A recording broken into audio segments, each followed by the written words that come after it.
Hello, everybody. Welcome to the TriStar Gym channel. Today's episode, we're going to be talking about lots of stuff: fighting, wrestling, jiu-jitsu, boxing, all that stuff we always talk about. But today, I'm going to start it off with something a little bit unusual. We're going to be talking about Raja Jackson. I saw the footage.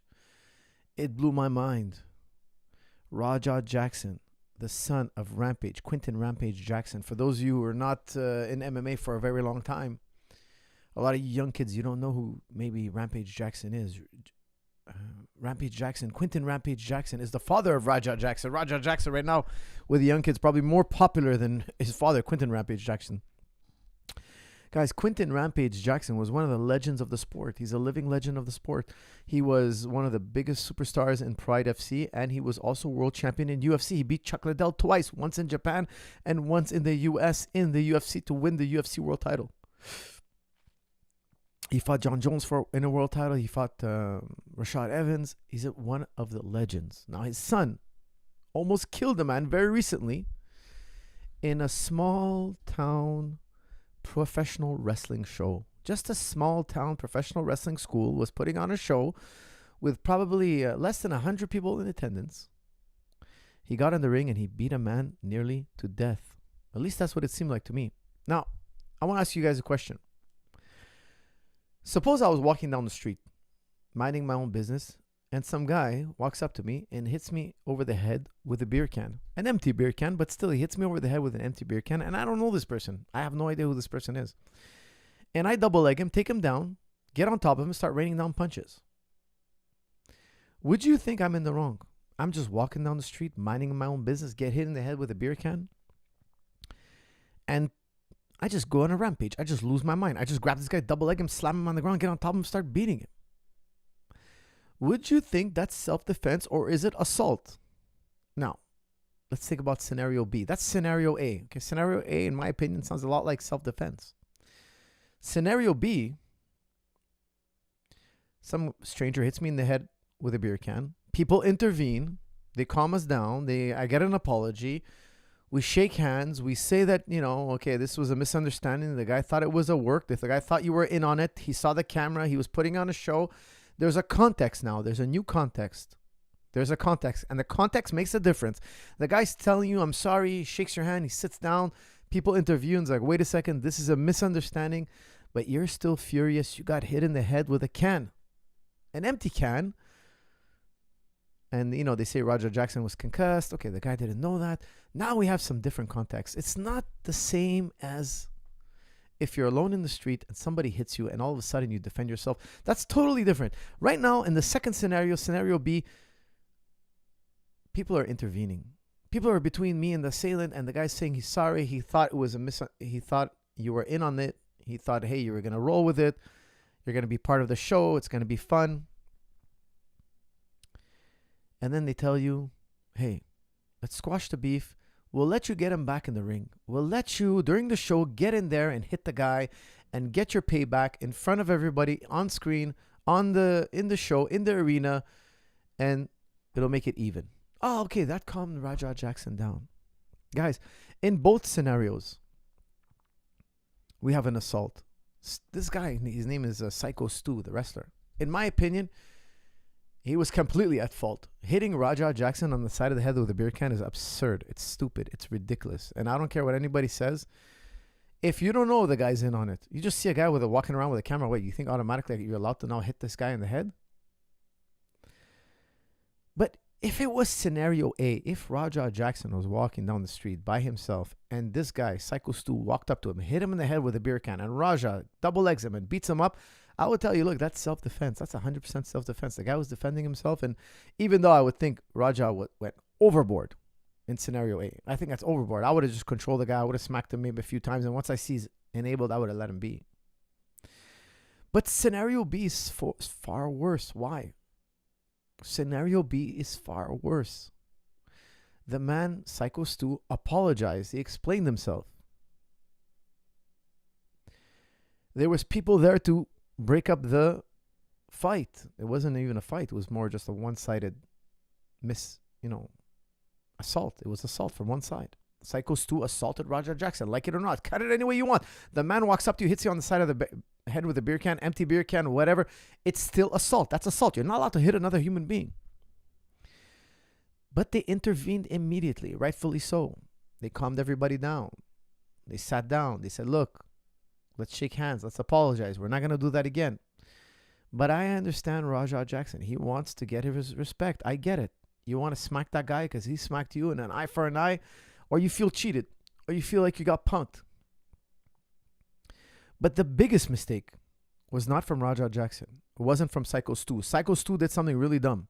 Rajah Jackson did something even dumber. He did something even dumber, possibly ruining his life.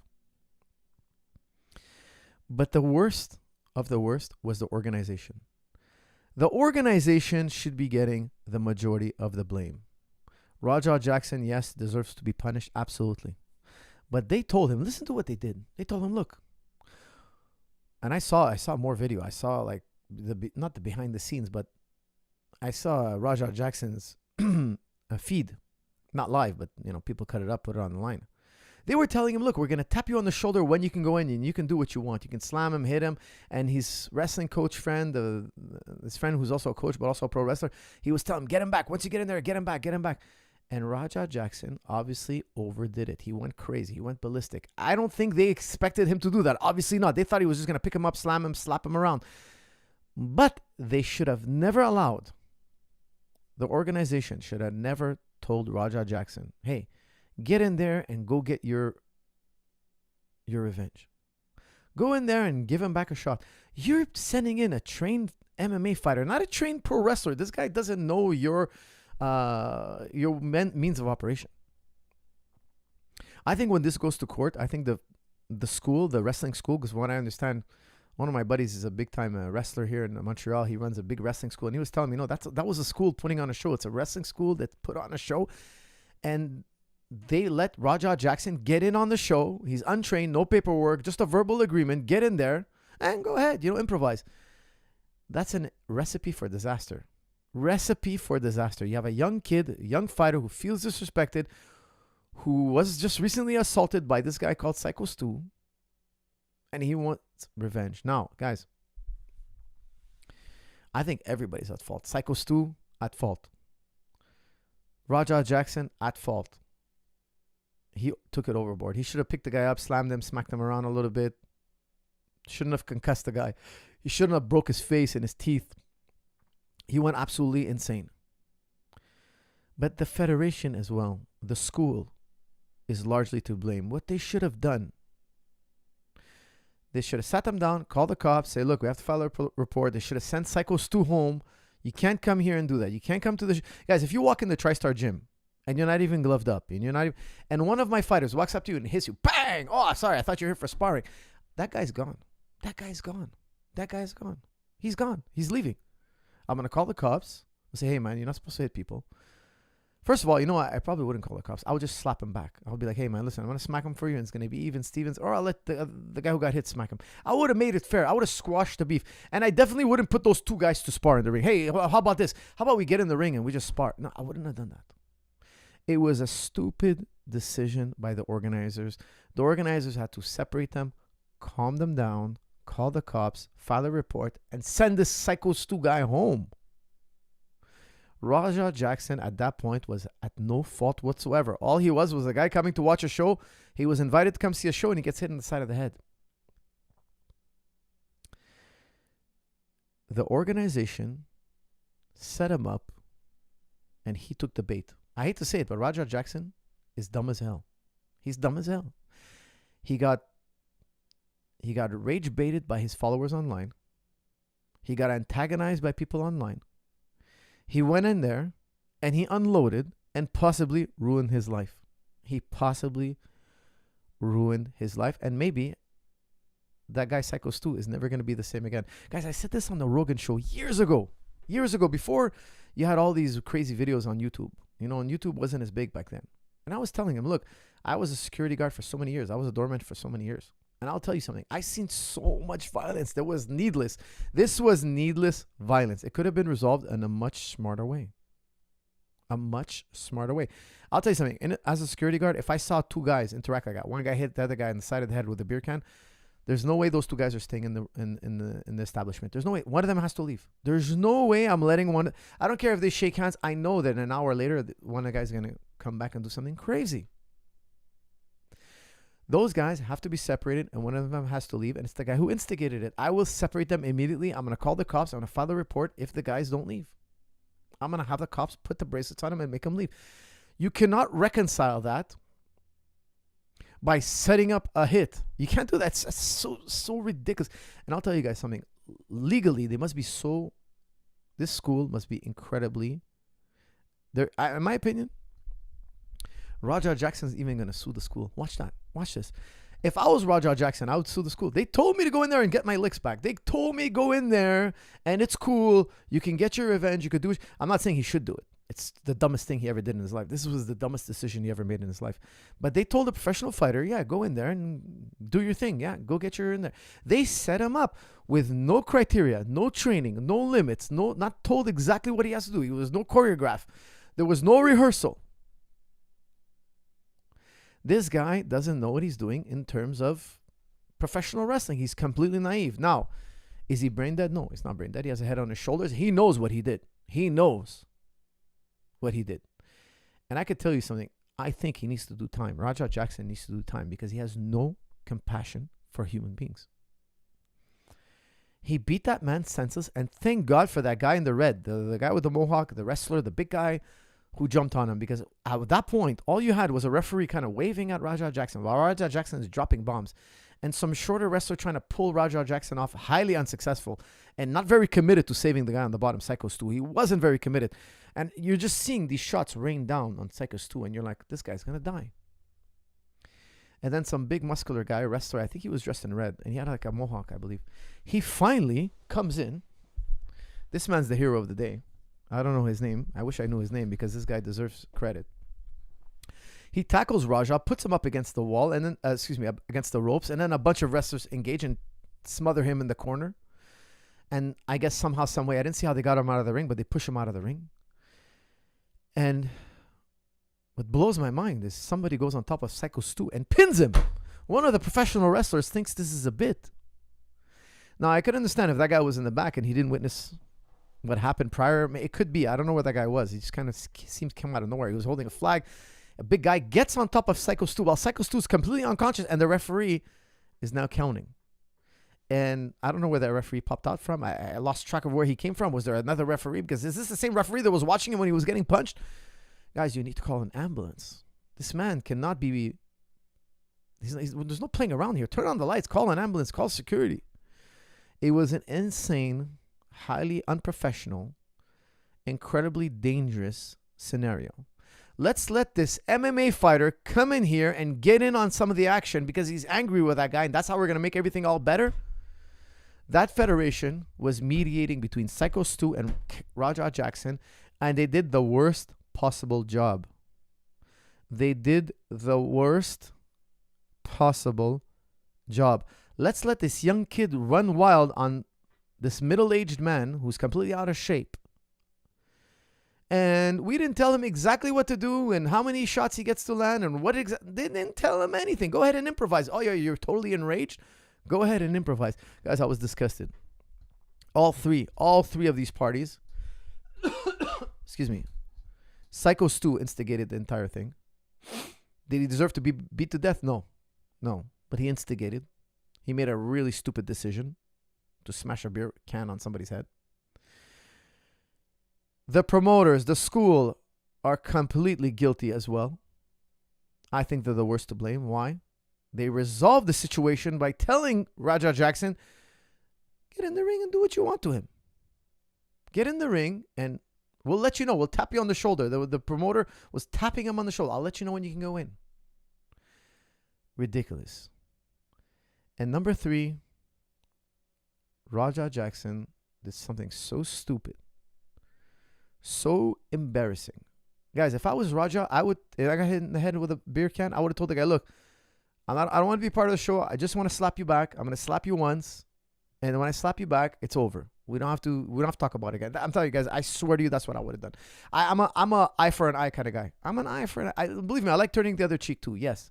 But not in this scenario. This scenario, I would have been like, this guy's psycho Stu. He needs to learn he needs to get a slap. He needs to get a slap. Why? Because he walks around and he thinks he has the right to hit people on the side of the head. And Raja Jackson had suffered a concussion previously. I would have told him, listen, man, you got to get slapped in the head, and that's the way it's going to be. I'm going to slap you back, and then it's going to be done. We're going to squash it. And I would have slapped him. And I wouldn't have taken no for an answer. I wouldn't have got in the ring and smashed the guy's head on the mat and then got on top of him and landed 20-something plus blows and tried to take his life. That was not a proportionate response. Guys, it's an eye for an eye. It's not a arm and a leg and an eye and a tooth for an eye. He went berserker. He lost his mind. And for that, he has to be punished. I hope the law punishes him, but I have a feeling. I know everybody's out. I know everybody's saying that Raja Jackson's going to do life in jail. He might, but I don't think so. I'll tell you why. Maybe I'm too used to the Canadian laws. Canadian laws, they're not very tough on the criminals. I don't know what state he was in, and I don't know the laws. Okay, I'm not a lawyer, but I will tell you something. I think because footage is going to come out, that Raja Jackson was told by the promotion, the school, that he can jump in, and everything he said on his everything he said on his kick and all that on his live stream, he's gonna say, "Oh, that was just role playing. I was just hyping everybody up." He's just gonna say that. I'm telling you, that's guaranteed. It's gonna be his defense. It's gonna be like, "Look, I was just hyping everybody up. I was acting. I don't know. It's the first time I do that. They didn't give me any training. They told me to go in there and hit the guy because they told me he's a professional wrestler. I don't know what he's gonna do. I thought he was acting. He's gonna say some kind of defense like that." And here's the thing. These guys, I imagine, because I own a gym. I make everybody sign a waiver. Everybody has to sign a contract. Everybody. And I've had people hurt each other in the gym, and I've had people call the cops. And not many times. This is very rare. I'll tell you, less than 5 instances I've ever had that. And the cops always come. Well, the guy signed the waiver, and the guy's in an MMA gym, and they hit each other. Well, that's what it is. I think, personally, the promoters are going to take the brunt and the blame. And of course, Raja's I'm 99% sure the gentleman, Psycho Stu, that calls himself Psycho Stu, he's going to sue Raja Jackson. And I hope Raja Jackson he gets jail time. He deserves it. He does. But I'm really furious at the promoters. They ruined 2 people's lives. Maybe Psycho Stu will never be the same. His health will never be the same. I don't know what's going to happen to this man's health. He might struggle for many years to come, and I hope he makes a speedy recovery. But from what I saw, this man's going to be in a lot of pain for a long time. He's going to have a lot of difficulty. It was really... it's hard to watch, man. And Raja Jackson has no compassion for his fellow man. He was hitting that man with no remorse. He seems psychopathic. That's wrong, man. He could have picked the guy up, slammed him on the ground, got on top of him, gave him a couple of smacks, pinched his nose, and like, "Hey, man, don't ever mess with me again," Okay, that would have been payback. That's not what he did. He beat that man to an inch of his life, and thank God that wrestler was there. Thank God, because the referee and the other wrestler, there was an initial wrestler who grabbed Raja a little bit, and he was not committed to getting Raja off. I'm sure he was scared of Raja himself. But dude, you're a room full of wrestlers. Like, all of you jump on him. And finally they did, but it took too long, man. It took too long. And I think maybe a lot of them were wrestling and they were not seeing the, everybody's, it must be, I never did professional wrestling, but I'm assuming, they're all fighting each other. They're seeing each other on the corner of their eye, but they're kind of like, they're in their role and they're in their script on what they have to be doing. And then they turn around and they see a guy get hit, but you're also fighting somebody. You didn't get a good look. But there should have been somebody who yelled, the referee was like, he was like doing this, like X, or he was like waving. He should have been like, "Hey, stop it, guys." He should have been calling people by their real name, not by their stage name. And he should have been tackling Raja, calling for help. I just find that the referee and the wrestlers around him, they did see it, they didn't do enough. It was just too insane. They should have, whoever was working the lights should have turned on the lights. Like, should have got everybody's attention. It was just so insane. Okay, guys, I'm going to take comments and questions on this event. The Raja Jackson event. Guys, give me your comments and questions on this, and then we can open it up to ask me anything. Mr. Philosophical Talks Coach. That's from Theat. I do them all the time, buddy. They're going to be some probably today, so let's talk. Horrible Take Coach, L Coach. That's from Dersh. Oh. That's my take, man. I think all three of them are at fault. Psycho Stu, Raja, and the federation or the school, the wrestling school. Aggravated assault, battery, possibly attempted murder.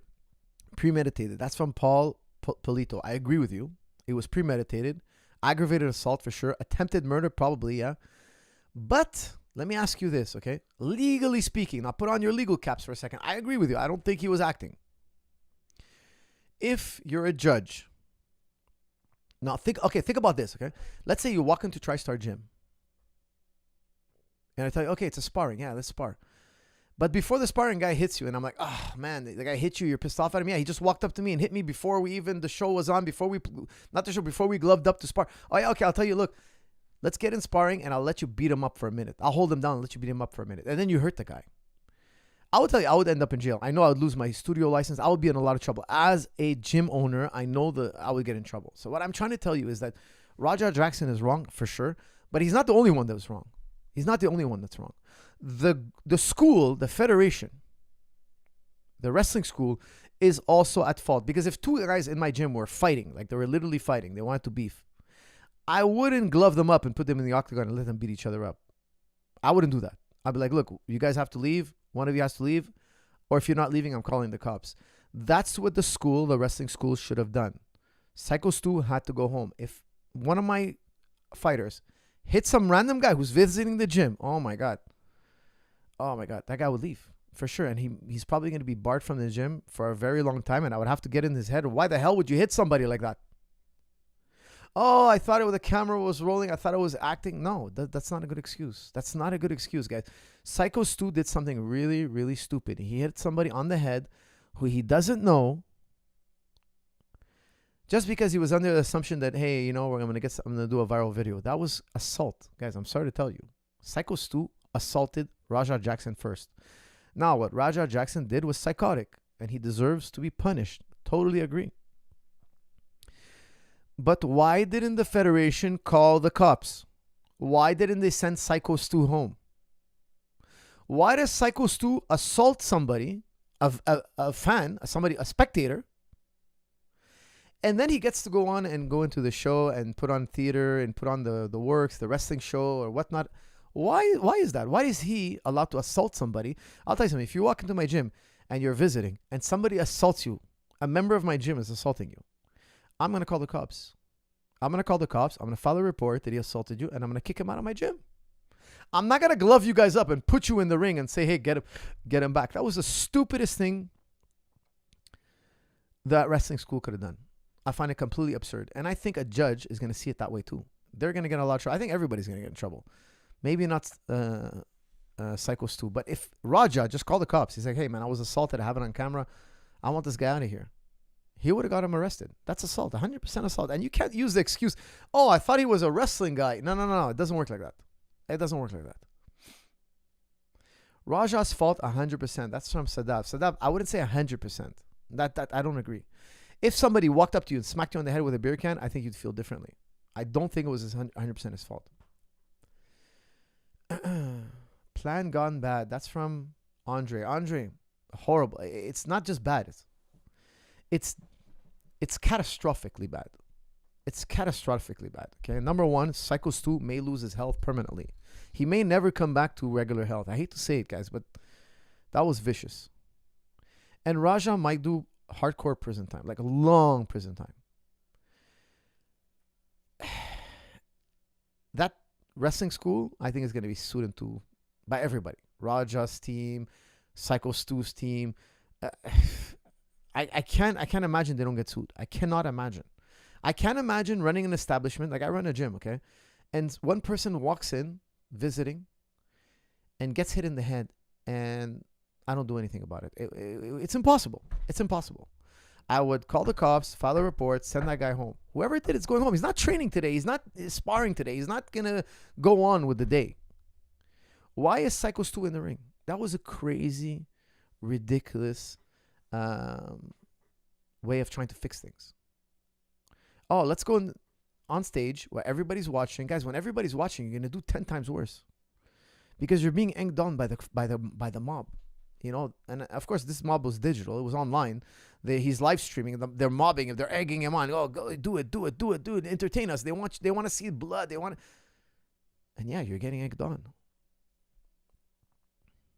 It was a wrestling stunt, not an actual hit. Coach, use your logical reasoning. This is very bad.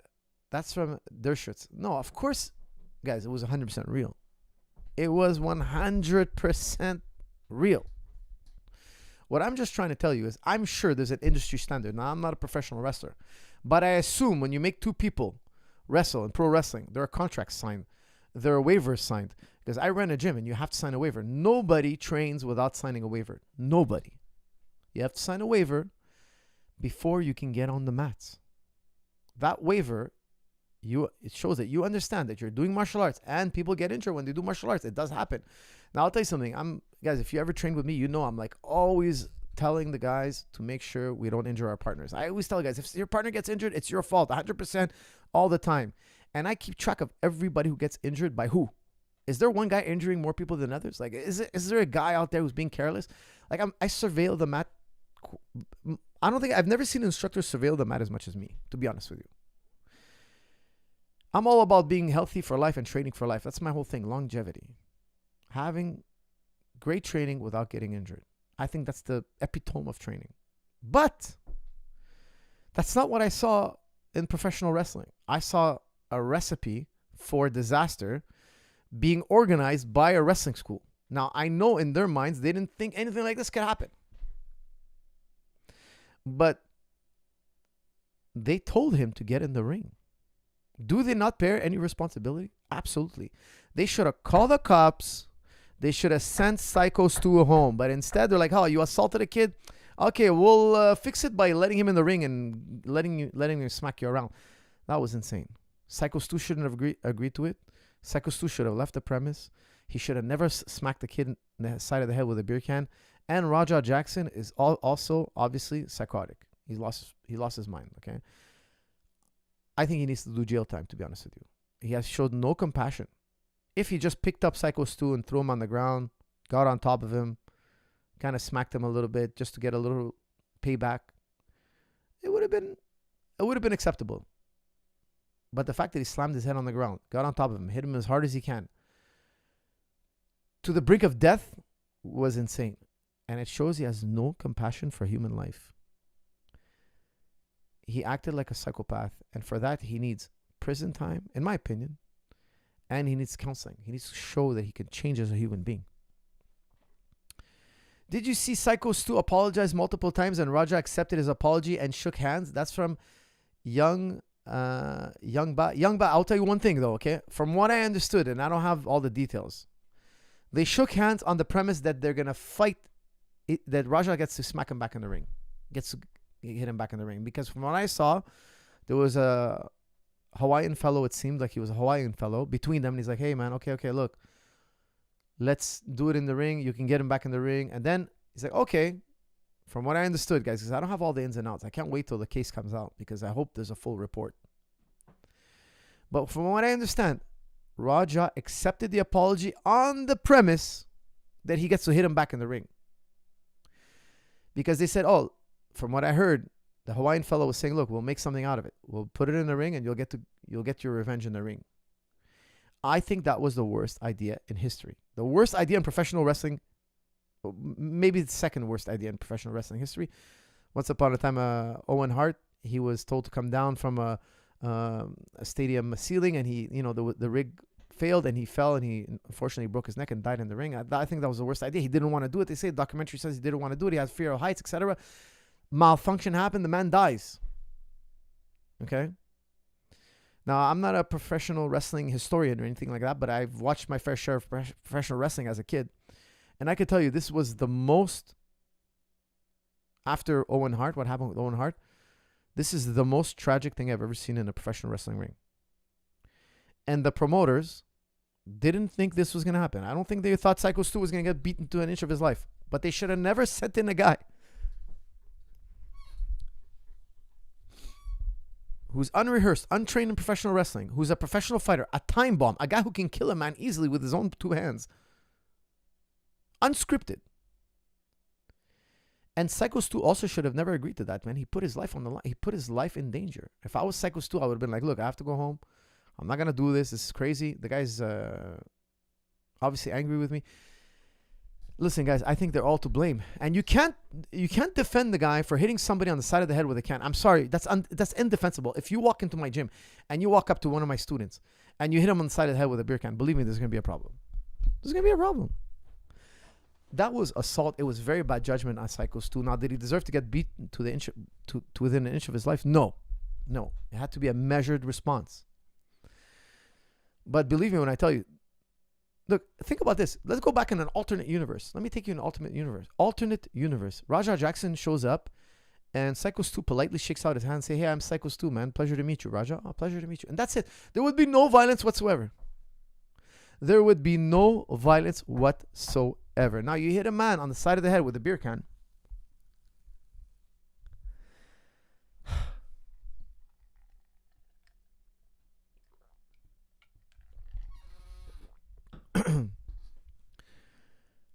Guys, I'm telling you, I've worked in security for a long time. I've seen people lose their minds over the dumbest thing, and I can't stand that. I hate it. Believe me, I tell you, I hate this kind of reaction. But Psycho Stu should have been sent home by the Federation. If I was there and somebody did that, and I'm running the establishment, I'm running the show, that guy has to go home. No, there's no way I'm putting these two guys to interact with each other. They hate each other. Yeah, they're shaking hands now because they want to kill each other once they get in front of once they get their chance. You can't let two guys who hate each other or had an event like that. You can't. I think it was a really bad call on everybody. Everybody's in the wrong. Psycho Stu's in the wrong. Raja Jackson obviously in the wrong. He had the most control. He had the most control over everything. But the establishment also set up a recipe for disaster. It was irresponsible also by the establishment. Raja should have maybe picked the guy up, throw him on his back, on top of him, smacked him a little bit, but not this, man. Not this. This was insane. Guys, I hate to say it, but if my kids ever did anything like that, they would never, because they know I didn't raise them like this. But I'm telling you, I don't know what I would do with my kid who does that. I would lose my mind. I would really be upset. Like, it infuriate me. But I would expect my son, if he got hit in the head with a beer can, to smack that guy back. Yes, this I would expect from him. But a measured response. Measured, meaning he hit you, you hit him back. At the end of the day, the guy apologized, but he deserves a slap. Yeah, he deserves a slap. Why? Because he's walking around smacking people in the head with beer cans.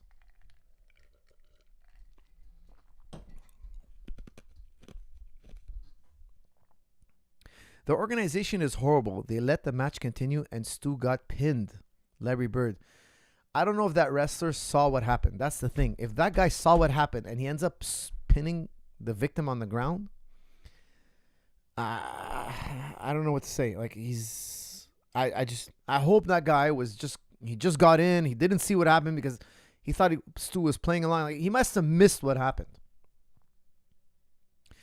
I'm not a big connoisseur of professional wrestling, but trust me, when I was a kid, I used to love professional wrestling. Okay, and I have friends who do professional wrestling. I have actually a buddy of mine who runs a professional wrestling school. I actually talked to him about this. He called me up. We had a discussion about it. He wanted to let me know about the ins and outs about it. And we don't have all the details. I don't have all the details, but I'll tell you something. The fact that the referee was still counting and all the guys, you have to scream for the ambulance. Like, this is like a code red. They got to have some kind of code. The guy is injured. Well, let's say you're doing a wrestling maneuver and you injure a guy really badly. I don't know, his elbow dislocates. Stop playing games. This is not a big show. This is like, I would think there was less than 100 people in attendance.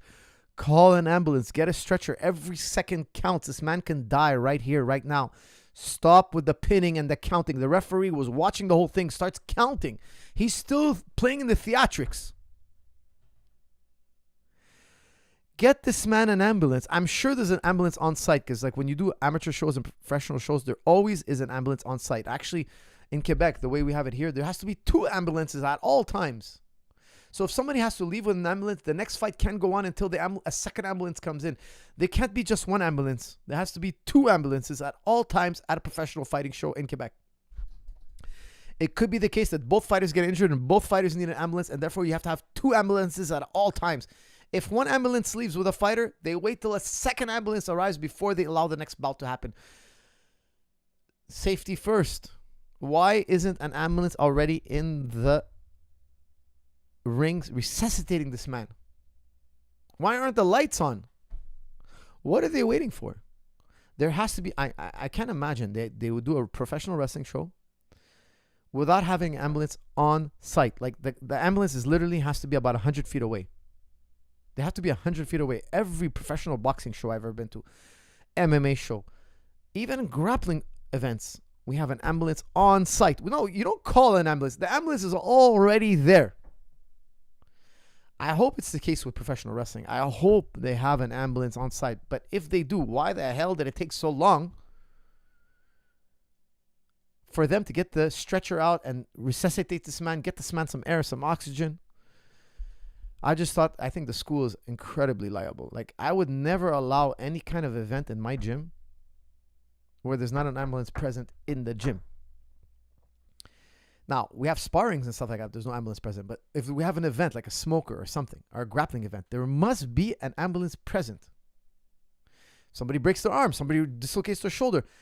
We're not calling an ambulance. The ambulance is already here. It's crazy. Massive difference between first degree attempted murder and assault. That's from Dershutz. I don't know the laws. I'm not a lawyer, okay? Even though I did take some law classes. I was very interested in law. I actually wanted to become a lawyer, but I, went a different direction. I got too involved in martial arts. But ultimately speaking, I was studying philosophy also because later I was going to go into law.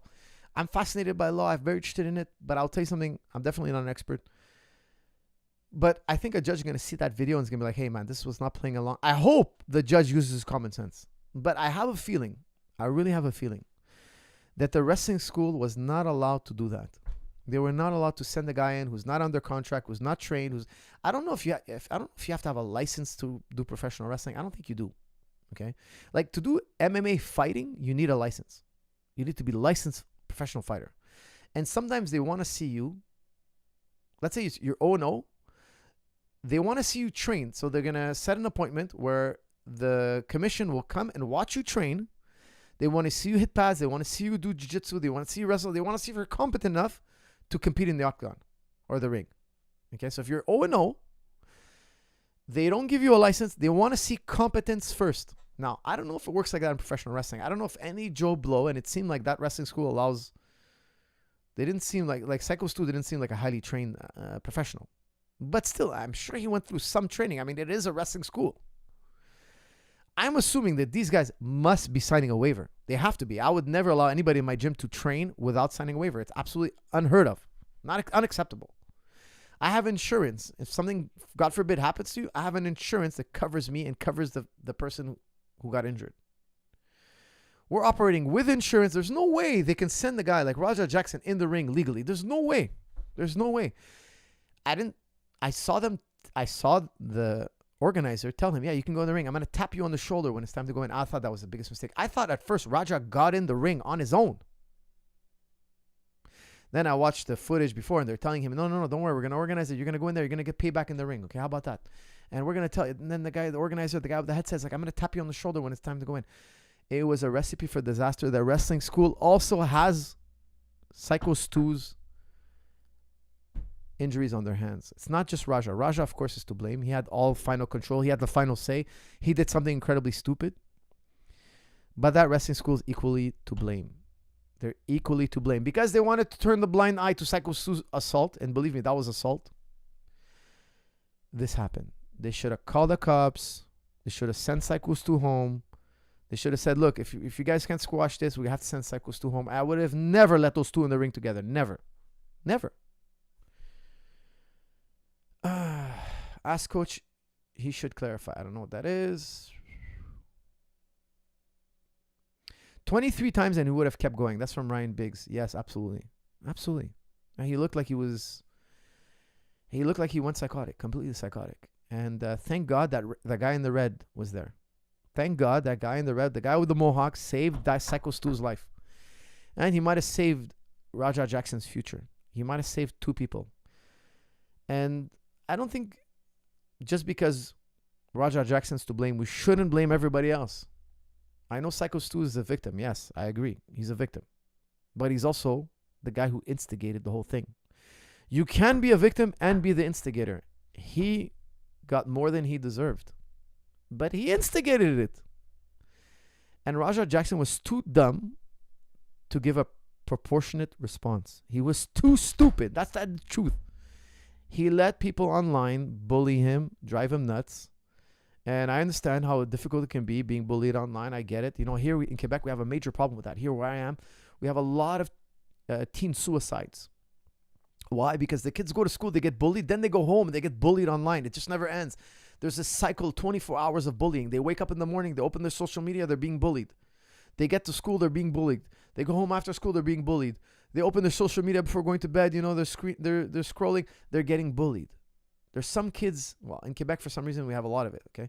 And we have a high level of teen suicide. Like, I'm very anti-bullying. I don't like bullying. I try to discourage bullying, okay? Like, joking around, I get it. Like, in the gym, we bully each other as a joke, and we know each other. There's a rapport.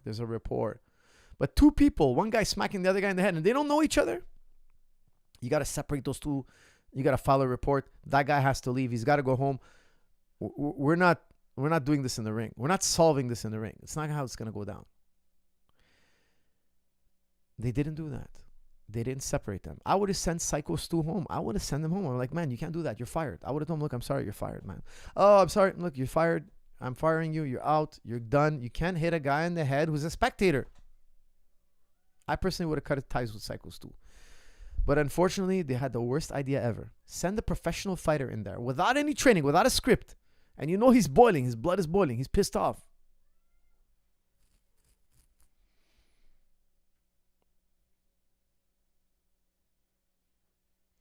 Minimum 10 or this is a joke. That's from Ryan Biggs. 10 years. He's 25 years old. Think about it. If he gets 10 years, he's going to come out at the age 35. He might lose.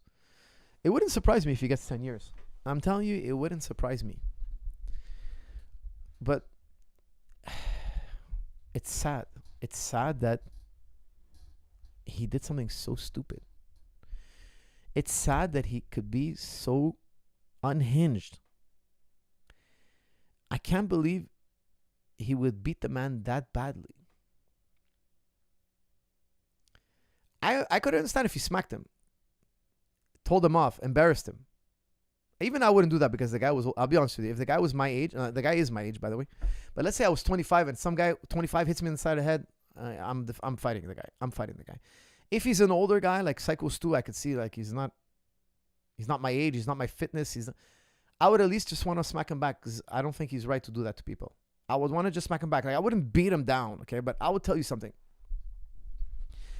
Context matters. That's why I started with those two scenarios. If somebody walks up to you in the side of the street and you hit him in the head, he hits you in the head and you take him down, you beat him up, it's self-defense. But the fact that there's people there and they shook hands and they made a plan, like it made Raja's reaction even worse because the situation was under control. There was no immediate danger because somebody hits you on the side of the head. You don't know if they're going to keep going. You don't know if they're going to pull out a weapon. You don't know. You're defending yourself. But the situation was totally under control. Raja was under no threat whatsoever. He was under no threat whatsoever. It was premeditated. He wanted revenge. It was anger. Me, if somebody older than me, twice my age, hits me, well, at my age now, I wouldn't hit the back. Like, the guy would have to be 90 years old to be twice my age. Okay, so I wouldn't hit him back. I wouldn't hit him. If a 90-year-old man slapped me, I would just laugh. I would just kind of like put my hands up, stop him. But if I was 25 and a 45-year-old guy hits me, I would want to at least smack him back. I want to give him back what he gave me, and then we can forget about it. But if I was 25 years old and a 25-year-old guy hits me in the head, no, we're going to fight. Now we're going to fight. We're going to fight because he hit me and I feel I have to defend myself. Coach, what do you think about people blaming Rampage Jackson? That's from Aladdin. Look, I saw Rampage called him up, instigated him. I think he was kind of like trying to joke around with his son.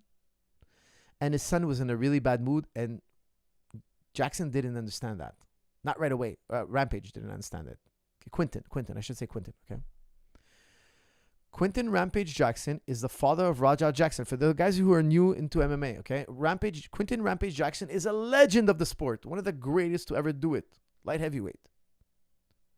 His son, Raja Jackson, gets a call from his father. He's saying, hey, man, I heard you're getting jumped by some guys in tights. I heard you got jumped. He's instigating his son. He's like, oh, okay, you're being a bitch, like you're being a punk. You're letting them punk you. So his son, Raja, is enraged.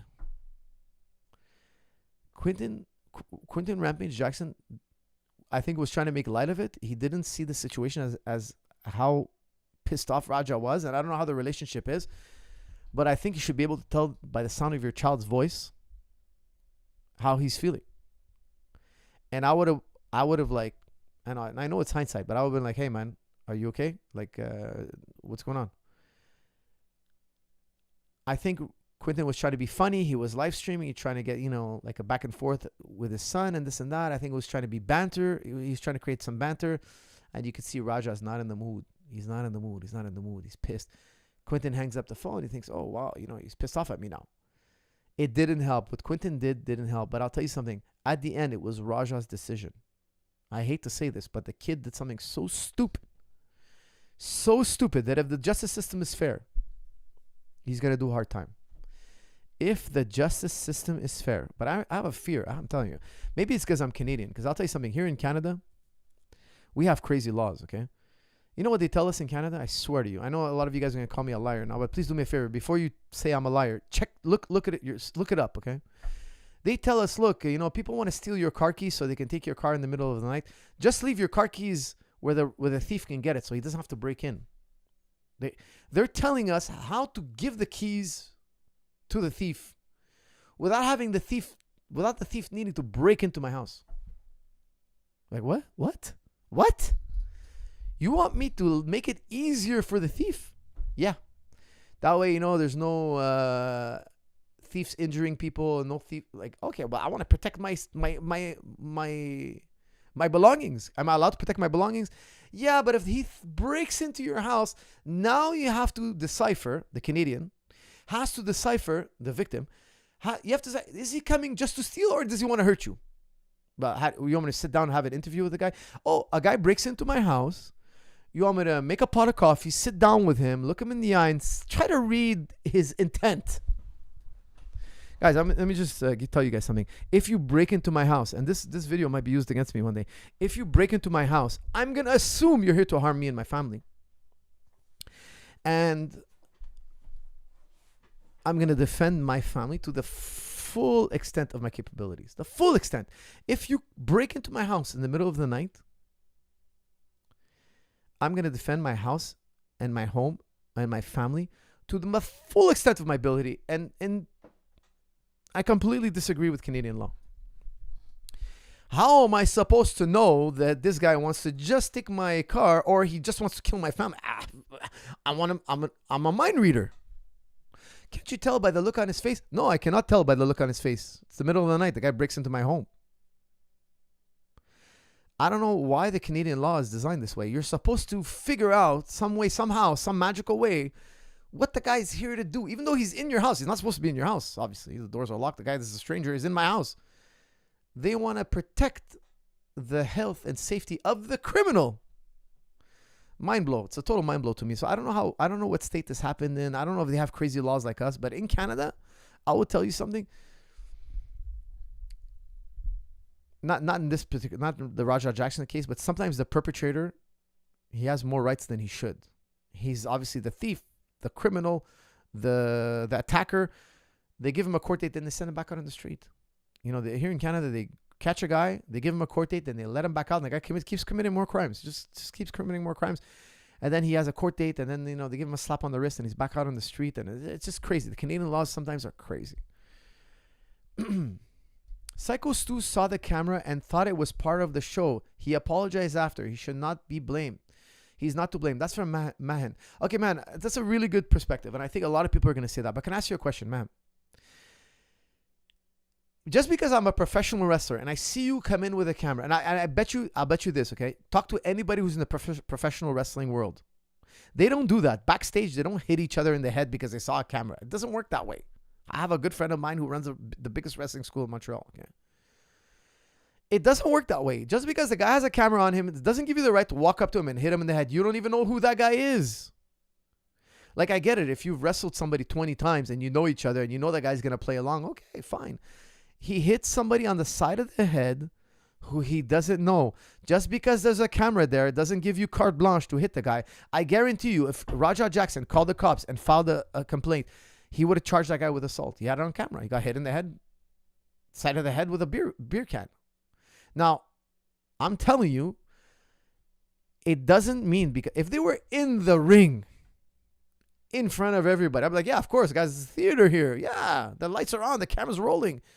We're in the setting. There's an agreement between the two people. Yes, there's no agreement in the back. The guy's walking around. You don't know who he is. Just because there's a camera there doesn't mean you have to. And by the way, they were all smoking, drinking, and relaxing. They were not on. It's not true that do you think that in WWE, in the back room, they're all hitting each other, smacking each other? A guy walks in, they don't know who he is. Just they jump on and start beating him up. Like, what are you, crazy? This is insane. It's such an insane take. Okay, walk into my gym with a camera on you, and somebody hits you, boom, and I'm like, oh, sorry, man, I thought the camera was there. I thought we were putting on a show. It doesn't work that way, man. What are you talking about? It's insane. That's an insane take. It's not a good excuse. It is not a good excuse. Psycho Stu shouldn't have done that. I don't think he should have done that. Now, guys, I can't say enough. Raja went too far. Obviously, I think he has to do hard time. But Psycho Stu also did something wrong. Now, just because he's the victim doesn't mean he can't be blamed. Look, if Psycho Stu was my brother, like let's say he was my brother, or let's say he was my younger son, or my I would have blamed him too. I would have told him, man, that was stupid what you did. I'm telling you, like, if one of my friends started a fight like that, I would be like, that was dumb. Don't do that. I don't care you think he's on. Ask first. Ask somebody, hey, is this on? Do we know this guy? Somebody choose. Is there a bit going on? You can't hit somebody on the back of the side of the head and then just say sorry and think everything's over. Guys, I'm sorry to tell you. I wish we lived in Happy Land. You know, I love the Homer Simpson when he was talking to Marge once, and Marge was like, you got to do it because you want to make people happy. And Homer starts making fun of her. He's like, oh, I'm Mr. Happy. I come from Happy Land. I make people happy. Like he's being obviously hilariously sarcastic. And he's like, I'm from Happy Land. Like, we live in a land where everybody's happy. Guys, I'm sorry to tell you. Let me give you guys some advice. Make it a rule for life, okay? Don't hit people you don't know. Just because the law says something doesn't mean that guy ain't going to break the law and change your life forever, okay? I'm telling you guys, never hit somebody on the side of the head for no good reason. It's never a good thing. It's never. I don't care if you're trying to get views or whatnot. It's a rule for life. Don't get into people's personal space. Have respect for everybody. Show respect to everybody all the time, every time. No exceptions. Because you hit the wrong guy, that guy ruins your life. Now, does he have the right to do that? No. But as in terms of being, in terms of self-preservation, in terms of wanting to live a long, healthy, happy life, make it a rule for life not to antagonize people. You know, sometimes, like, I see people do dumb things. I see one of the most famous cases after the McGregor Khabib fight. One of the Irish fans was like giving the finger to one of the Dagestani fans, and it was like he's like drunk, and you could tell him he was instigating. He was telling him "F you," and he's like, "Look, the Dagestani guy should just be like, hey, go to hell and walk away and like not hit him." I don't agree with the Dagestani guy, or I'm not saying he's Dagestani. He looked Dagestani. Okay, let's just say it looked like an Irish guy and a Dagestani guy were beefing over what happened with Khabib and McGregor. Now, the Dagestani guy pulls back his fist and pop, cracks the Irish guy, floors him. Now, that's assault. In my opinion, that's assault. You shouldn't hit the guy just because he insulted you and he was being obnoxious. Excuse me, I got the hiccups. That was wrong. But the Irish guy, if he was a friend of mine, I would tell him, look, that was incredibly stupid what you did. Because, yeah, it's wrong. It's illegal what he did, but you put yourself in a situation that somebody could do something illegal to you. You instigated that. Now, that guy probably walked away in the crowd, lost in the crowd, and he probably never saw a day in court ever. And you're on the internet being floored by some guy. guys, just because the law is something doesn't mean the law is going to protect you perfectly. The law is not perfect. You got to also use your head and avoid violence at all costs. You got to avoid altercations at all costs. Now, I'm not telling you to live in a bubble, but use common sense. Use common sense. And I talked about this on the Rogan show. I'm like, the first thing of self-defense, the first line of self-defense, man, is respect everybody. Like, don't do things like what Psycho Stu did. I'm not saying he deserved what he got. No, absolutely not. Don't get me wrong. But it was not. If he told me, hey, I'm going to hit this guy on the side of the head with a can, I would like, no, don't do that. And if he tried to, I would have grabbed the can. I'm telling you, I would have not allowed it. If I was there, like, don't do that. Wait a second. Let's talk to the guy. Make a bit. Rehearse it. I wouldn't allow. I'm telling you, I know how fighters are. Not all fighters would have done what Raja did. That's for sure. But a lot of fighters would have wanted to hit the guy back. They wouldn't have went on a full psychotic rampage like... They wouldn't have beat the man to a half an inch of his life. But I'll tell you, a lot of MMA fighters getting hit on the side of the head with a can wouldn't have laughed it off. They would have been like, no, that's not right. This guy needs to get hit back, or this guy needs to leave right now. I want him to leave right now, or he's going to... I'm telling you, I know so many fighters that would have got furious.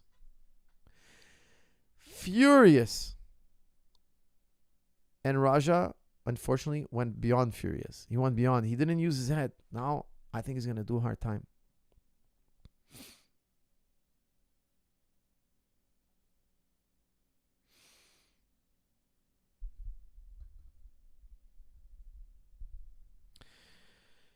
What do you say? Would you have slapped him after shaking his hand 3 times? That's from Falcor. No, I wouldn't have. But from what I understand, again, this is what I'm not perfectly clear on. Did they shake hands because Raja agreed that he's going to get his... They told Raja he's going to get his chance to hit him back in the ring. That's what I understood. I might be wrong. But if I shake a man's hand, I forget about it, it's done. The guy apologized, it's done.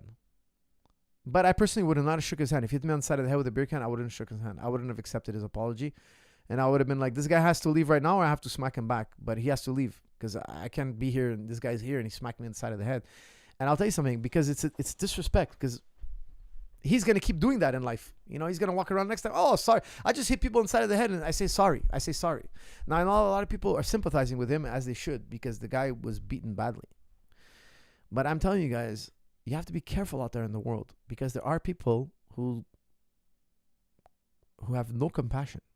They will run you over with their car. They'll step on you. They'll crush you if they can. You give them opportunity, they will. It's a sad reality. Okay. But I would also blame the wrestling school. They built a recipe for disaster. They said, oh, let's handle it in the ring. That was a crazy take, unprofessional.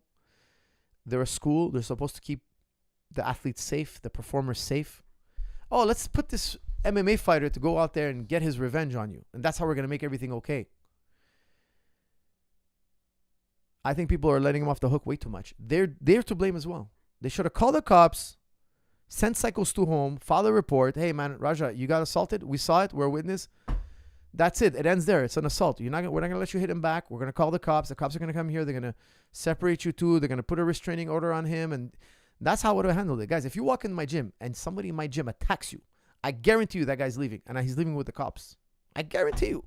He's not staying here, hanging out. And, oh, yeah, by the way, you guys are going to go in the octagon. We're settled in. And I wouldn't do that. That was like, I'm sorry to tell you, that was the worst possible solution to this incident. Sweep under the rug, that is the standard operation, and they don't know how to deviate from it. That's from JCV. Is that really sweeping it under the rug or making it worse? I wouldn't send my professional wrestling guy and an MMA guy in the ring together, knowing that the MMA guy can destroy him, eviscerate him. I'm putting all my trust in this guy who's not trained in the professional wrestling arena. He doesn't know how to play along. He doesn't know how to, do the moves without hurting somebody. He's trained to hurt. You saw the way he picked him up with a high crotch and slammed him. Goodness gracious, the man was out already. That was a vicious slam. Could have broke his neck. Now in MMA, that's what they do. They want to hurt the guy. They want to knock the guy out. In wrestling, I'm sure, I'm not a professional wrestler, but I'm sure they have their ways to throw each other so there's less damage, not more. Okay, again, I have a friend of mine, actually, does this for a living. And he knows all sorts of thousand tricks. I don't know, but obviously he's in a different field than I am. Their whole thing is to make it look painful, but not actually be painful. You don't want to break the guy's back. The guy's wrestling, I don't know how many times a year. In our sport, it's obviously the opposite. You want to injure the guy. So the way he picked him up and slammed him, that was brutal, guys. I'm telling you, the slam might have been worse than the punches. The slam, the Raja nailed on Psycho Stu, might have been worse than the punches. When I saw that slam, I was like, oh, God. Like, this is bad. And what I saw after, I felt it was lasting forever. And thank God for that guy, the wrestler guy in the red, or the Mohawk guy. I don't know his name, but we should know his name. Let's look it up, actually. That guy deserves a lot of credit.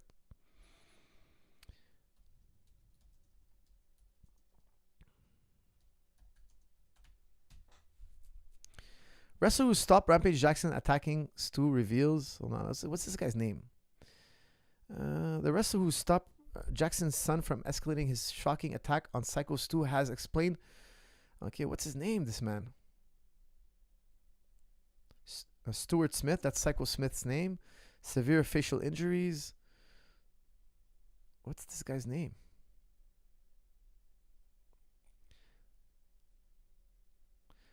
Douglas Mallow was one of the wrestlers who ran in to pull Jackson off Smith and ended up in a physical situation with the MMA fighter. His name is Douglas Mallow, guys. Douglas Mallow, thank God for that man. Let me tell you something. The best friend of Raja Jackson that night was Douglas Mallow. Douglas Mallow stopped Rampage Jackson from killing Psycho Stu. I hope Psycho Stu is doing a lot better. I actually didn't get a chance to look at his health update, but from what I heard last, he was awake. From what I read, they put him in an induced coma. He's awake now. He's doing better. He doesn't remember the situation. Hopefully his concussion symptoms ameliorate quickly. I really hope for a speedy recovery for Psycho Stu. I haven't looked up his most recent update, but I hope the man is not as beat up as I think he is, because what I saw was petrifying.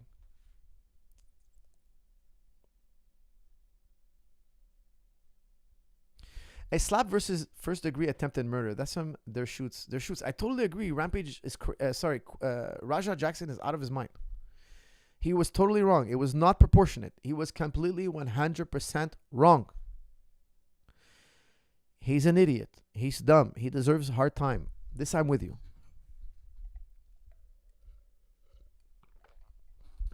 Does that absolve Psycho Stu's assault? Now, I think Psycho Stu doesn't deserve any punishment because he got more than he deserves. All I'm trying to tell you guys is when you guys go out there in the world, think twice before you try to do something that might create such an incident, because that's rule number one. Self-defense is don't start a fight. Don't let the fight even start. That's the greatest self-defense rule ever. Try to avoid any situation where people are pissed off and want to defend themselves and fight back. Try to avoid this at all costs, because things can get out of hand quick. And I'm telling you guys this as somebody who's seen too many times as a security guard. Little stupid things escalate into massive life and death type situations. The smallest, dumbest thing, the smallest sign of disrespect can ruin people's lives. And I'm telling you guys, I don't want to get into my stories, but I can tell you guys, I've seen it way too many times. And a beer can on the side of the head, as a security guard, that guy's gone. He's gone. I'm calling the cops. He's leaving in bracelets. That was assault. I'm putting him in the back room. Even if the other guy wants to shake his hand, they want to squash it. No, they're separate. I'm separating them because I know they just want to squash it because they want to kill each other after. They want to wait for the guy to be by the, this section. They're gonna jump him. There's no way. I'm calling the cops. I saw an assault.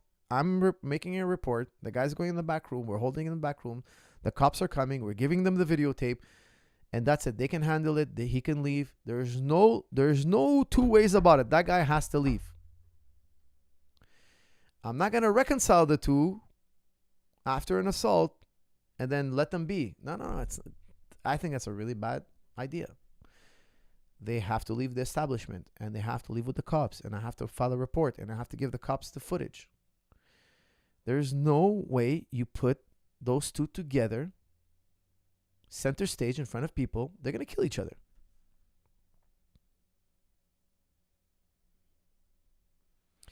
Thank God you're not siding with Chael. I have no idea what Chael's position is. But Chael has some crazy takes here and there.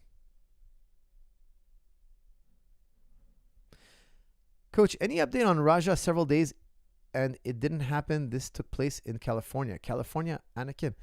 It took place in California. I don't know. He should be in handcuffs by now, but let's see. Is he in handcuffs right now? Let's see.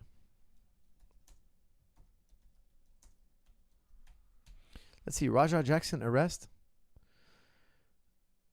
Okay, when was this released? 9 hours ago. Okay, let's see. Raja Jackson, son of ex-UFC champion, investigated over a violent ring attack that left wrestler hospitalized.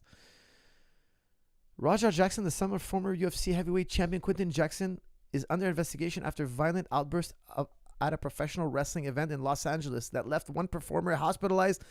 Authorities said the incident happened Saturday night during a live stream show at the Knox X Pro Wrestling Academy in Sun Valley. Video appears to show Jackson storming the ring during wrestling Stuart Smith's match, lifting him and slamming him to the mat before unleashing more than 20 punches to Smith's head. Okay, let's scroll down here. Quinton Jackson, Knox Pro Wrestling Academy, condemned the incident, saying that it was supposed to be a choreographed stunt devolved into a selfish, irresponsible act of violence. Yes, but there was no choreographed rehearsal. From what I saw, they told him, go in there. One of the guys, his coach or something like that, dressed as a professional wrestler, was telling him, go in there and get your receipt. Go in there and get your... What does that mean? The guy doesn't know. He's not a professional wrestler. Now, we all know what it means. And in a court of law, with that hold up, they're telling him, the organization is telling him, go in there and get your licks back. I saw the Hawaiian fellow tell him, okay, you guys will... He'll get you back in the ring. What does that mean? I don't know how this is going to play out in court. I don't know how this is going to play out. Guys, I've been watching Canadian court system for a long time, and a lot of times the criminals, they get like white glove treatment. I don't know how it's going to work in California. I'm not familiar with the state. I mean, I've been there many times, but I'm familiar with their legal system. But here in Canada, it's quite scary how much rights they give to the perpetrator. Like I told you guys, please look it up. How you're supposed to behave if somebody intrudes into your house in Canada. You're supposed to, as the person sleeping in your bed, middle of the night, somebody breaks into your house, they're inside your house, you have to determine somehow or not whether they're here to harm you or just steal something. I don't know like how you get these mind-reading skills. But if you harm the guy, the perpetrator, the guy breaking into your home, and he was just trying to steal and not harm you back, well, you're liable now. So I don't know how California works, but anyways. The group said it had never experienced anything similar to this in 17 years of operation. I'm trying to figure out what happened to Raja Jackson. They don't say. He's being probed, they say. That's it. That's all the article says. Son of ex-UFC champ investigated over a violent ring attack that left wrestler hospitalized. He's not in cuffs. It doesn't seem like he's in cuffs.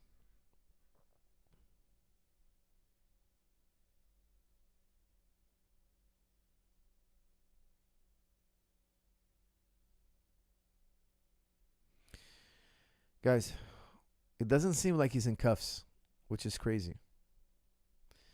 Okay, guys, I'll do super chats now. Now you guys can do super chats if you like. I'm starting now. Coach, I think there is an element of culture here too. As a Chechen, I understand why you wouldn't accept the apology after getting hit with a beer can, prop or not. But of course, he went way too far. That's from Johar. Of course, Raja went way too far. But guys, I'll tell you something, okay? It's easy to say, oh, I would have just shook hands with the guy and accepted his apology. But he didn't hit you with a beer can. I'll tell you something. I know a lot of MMA fighters that would have been really pissed off if the guy hit in the side of the head with a beer can. A lot. It's just such a dumb thing to do. Hit somebody on the side of the head with a beer can. It's a very stupid thing to do.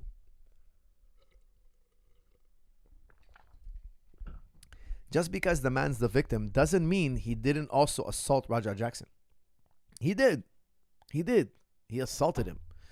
But here's what makes it really bad is that there was people in between mediating it. Raja was not in immediate danger. He waited. He was totally safe when he did it. Because if somebody hits you, let's say you're in the street, somebody hits you, you don't know how far that person is willing to go. You're going to want to neutralize them. You're going to want to take them down, beat them up, and defend yourself, right? But he wasn't in that scenario where he needed to defend himself anymore because the situation was totally under control. Now it was just a question of him getting his respect and putting this guy in place, because this guy doesn't have the right to walk around smashing beer cans over people's heads. And I will tell you something. Ask anybody in the wrestling industry, hey, is it normal to walk up to somebody and smack them on the side of the head, with a prop if you don't know whether they're a professional wrestler or not, you don't know. You have no idea. Guys, don't forget, guys, I have on jujiclub.com, I released guard retention 3. I released it today. Half guard pressure, guys. Use summer 50 off, a promo code, get 50% off anything on jujiclub.com. I forgot to mention it. I have released now half guard pressure. How to deal with half guard pressure. It's one of my favorite videos because I hate getting crushed underneath in half guard, guys. Check it out. I know a lot of you guys have been asking me when it's coming out. It is out, so check it out. They won't do shit to him. Broken system. That's from Dope as a Wolf. Dope as a Wolf. I don't know how California system is, but if he doesn't do hard time, if Raja Jackson doesn't do hard time, I would say the justice systems failed the people. I'm no bitch, etc. So you think his whole life he's been compared to his father and psychologically trying to prove himself. That's from X7. X7 may be, man, but regardless, that's your baggage. It doesn't mean you have the right to beat a man to death. Raja's gotta make peace with his father's legacy. He's got to make peace with it. Maybe he's not going to be the world's best fighter. Maybe he's not going to be a superstar like his dad. Okay, make peace with it, man. That's it. Not everybody's going to be a megastar. But it doesn't justify beating a man senseless. It doesn't justify that. Okay, now I don't think you are justifying it. Obviously not. You're a smart man. You're not going to justify something like that. But it's just kind of such a lame excuse. But here's the thing, guys. I will tell you one thing.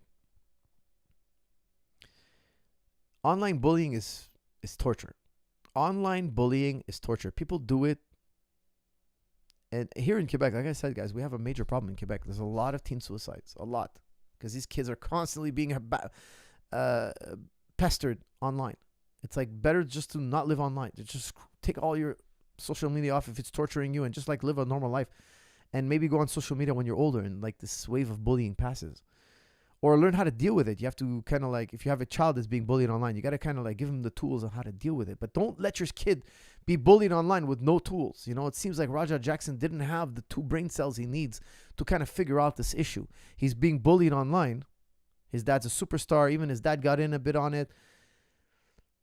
He obviously, needless to say, he did the worst reaction possible.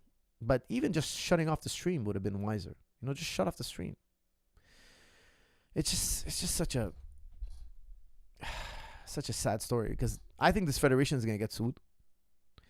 I think Psycho Stu's health is going to be, I hate to say it, guys, but it's going to take a long time. If it ever gets back to normal, it's going to take a long time. And Raja Jackson, very likely, ruined his young adult life. At very least.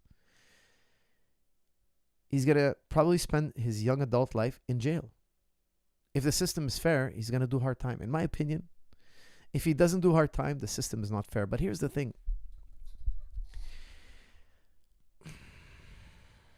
I hate to say it, but if he has really good lawyers, and I'm not a legal expert, but I feel like the federation is going to get more blame. Legally speaking, I think, look, if we live in a fair justice system, Raja gets most of the blame. The federation gets blame. And Stu got punished more than he deserves already, so I would let his beer can thing slide because he already got way worse than he deserves. But I don't think we should let the federation off the hook. I think people are leaving the federation off the hook. They instigated the situation. They put one of their professional wrestlers in supreme danger by allowing Raja Jackson in the ring with one of their performers. That was the dumbest, worst thing that federation can do. They should have called the cops. They should have sent Stu home. Stu should have been fired or suspended. And Raja Jackson should have sat down there and watched the show and not be part of it. And if Raja Jackson is part of the show, he has to be rehearsing. He has to be licensed. He has to be something, certified, something. He has to have signed a contract. You can't just let a man in. The guy's a professional fighter, man. He's a professional fighter. He's a dangerous person. That was the worst, most irresponsible wrestling school. I mean, I don't know. I hope they're not all like that. But that was the worst. I can't call them a fight federation, but like if UFC did something stupid like that, or Pride, like obviously it's professional fighting and you sign a contract, but you're a trained fighter, you're a licensed fighter, you're under commission, the commission is mediating, everything is done as fair as possible.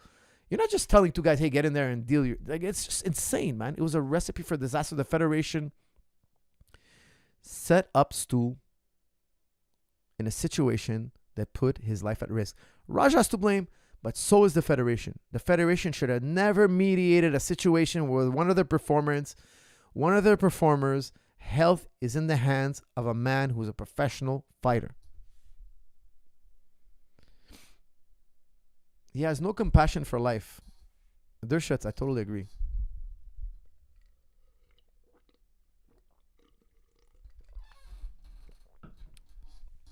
Honestly, if I was Quentin Jackson, I would be embarrassed of my son. I would be embarrassed of him. I would be humiliated. You took a guy twice your age and you smacked the hell out of him and you beat the hell out to the inch of his life. Are you insane? Like, I teach my kids respect, man. I teach my kids respect. Respect your elders. Respect elderly people. You know, don't let people walk all over you. Don't let people slam your head on the wall and treat you like dirt. But respect people. Respect people, especially your elders. People who are old. The man's probably in his... I wonder how old Psycho Stu is. He looked like 45 years old. Let me look up his age. Psycho Stu...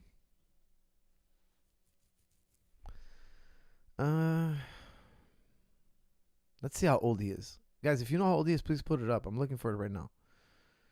He looks like he's more than just a middle-aged man.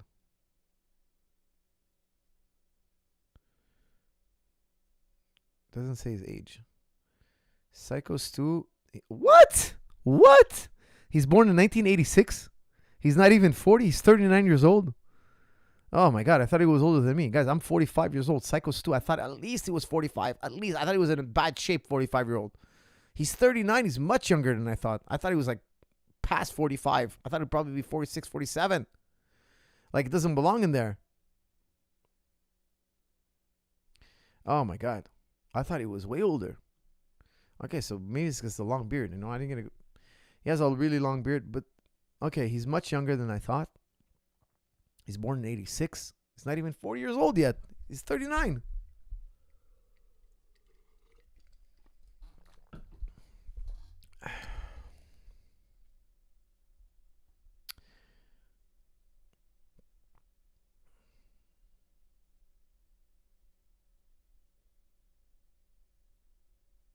Insecure and violent is a deadly combination. That's from A to Z.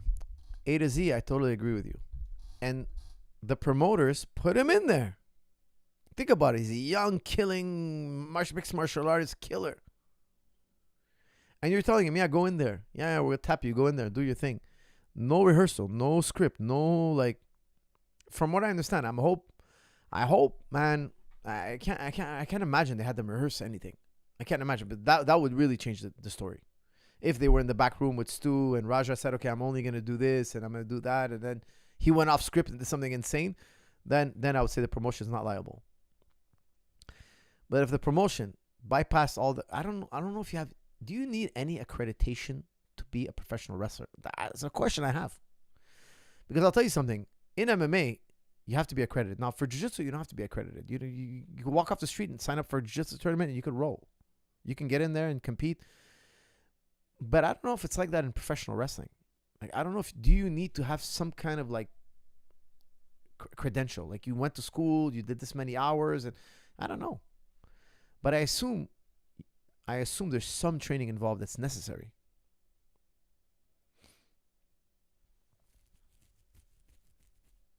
How is it a promotion's fault that a grown man made a decision to rage out on on a scripted event. Garbage. That's from Ryan Biggs. Ryan Biggs, let me ask you a question. If you're a wrestling promotion and two guys are beefing and one of them is a professional wrestler and one of them is a professional MMA fighter, would you think, hey, light bulb, these guys are really pissed off? Let's do it in front of the crowd. Would you do that? If you do that, I think you're the worst promoter ever. I think you're insane. I think that's insane. Because what do you think that MMA fighter is going to do? He's trained to punch, kick, knee, elbow, slam people in the head. You don't have any control. You don't have any agreement between these two. You don't have any rehearsal. You don't have any scenario where they practice and we agree that this is what's going to happen. There's no agreement. There's no paperwork. I don't think they're in... I assume they didn't make Raja Jackson sign any paperwork. I just can't imagine that it was done legally by the federation. I just can't imagine it. It's like me being a gym owner, letting you in to spar without signing a waiver. It would be an insane take. I think that's an insane take. I think that the federation is also responsible for putting them together, giving them a stage for these two to cross paths and saying that, hey, get your revenge in the ring. Let's shake hands and let's make something of it in the ring. Okay, that way everybody's happy. You get to hit him back, but it'll be done in the show. I don't agree. I think that's crazy, insane. And look what happened.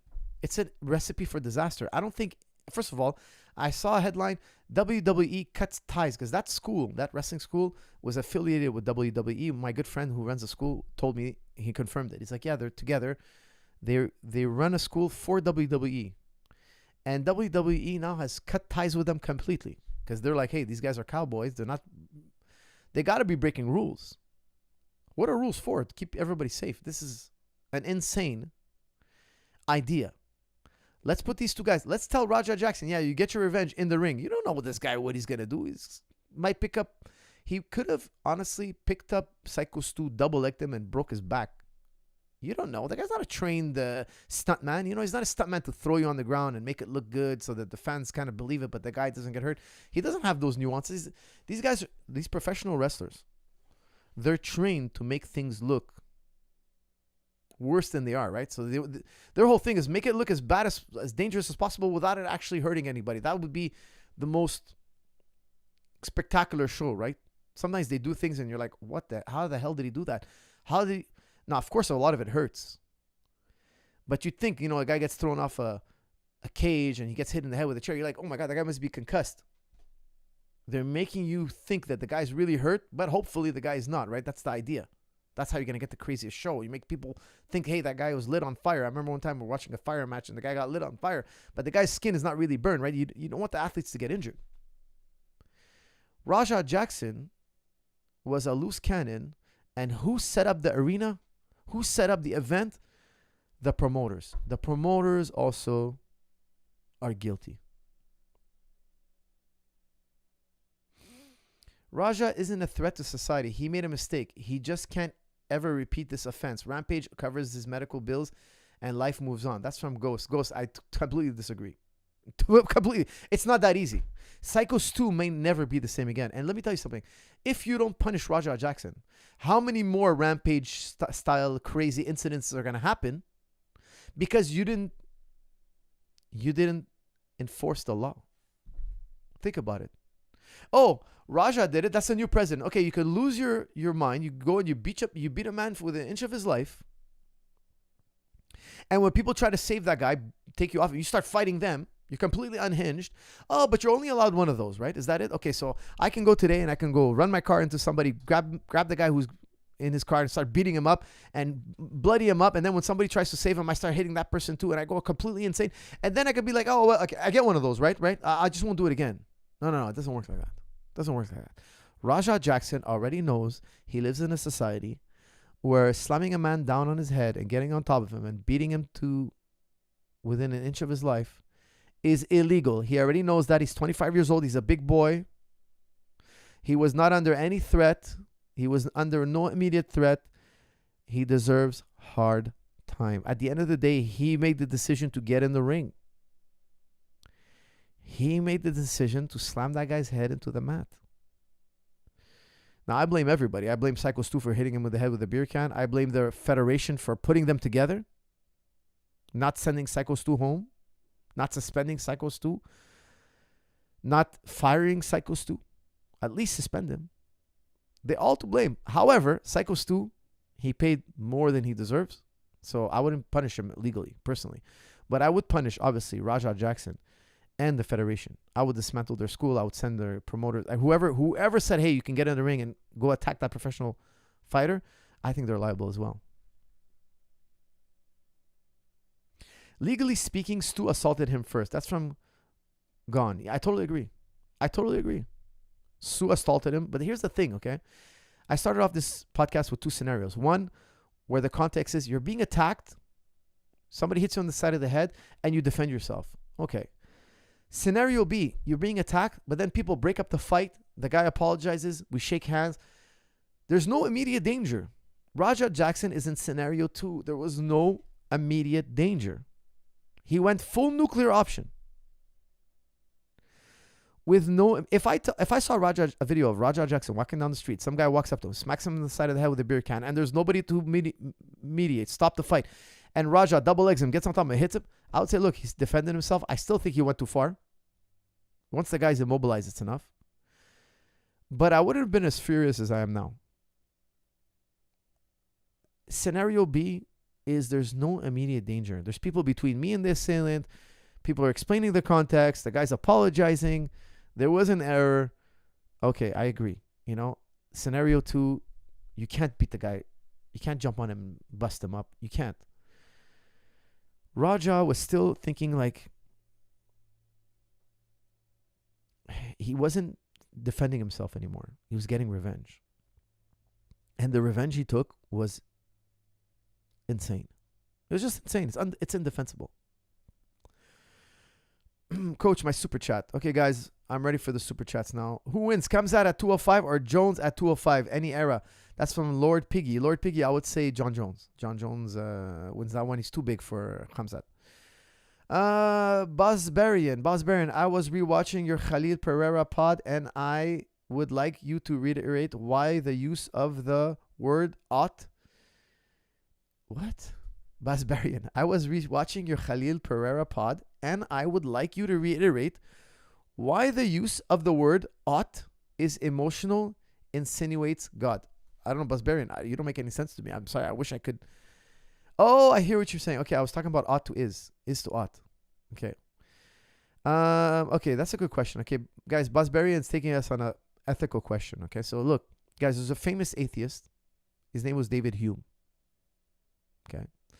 David Hume said something so brilliant, so on the nose, so like colossal, that philosophers hundreds of years later were still talking about it, and we're still saying he's right. We're still saying, look, this guy's totally right. He can't be wrong about this. Like, he figured out something that is incredible. Now, other people have figured it out before, but he said it in a way that was so brilliant, so slam dunk in the pocket. He made it so clear for future generation of thinkers. Okay, now don't forget, anything he said, I'll tell you something, I can find it in the ancient writings. Yes, you guys are right, okay? Because I know a lot of people pointed out. I'm not saying he's the first to say it. I'm saying he coined it in a way that made it so crystal clear. And even though he made it crystal clear, it's still not easy to wrap your mind around, okay? So he took something that's really difficult to understand, and I feel like he made it really simple, okay? And that's still, if you don't have many years in philosophy, it's still not easy to understand, okay? But I'm going to give it a crack. I'm going to try to explain it, okay? He said this. Listen to what David Hume said. He said, you cannot get an ought from an is. My wife ought to be loyal to me all the time. That's an ought. My wife is loyal to me all the time. That's an is. Okay? He says you cannot get an ought from an is. Let me explain further. Okay, that was one example. I'm going to give you more.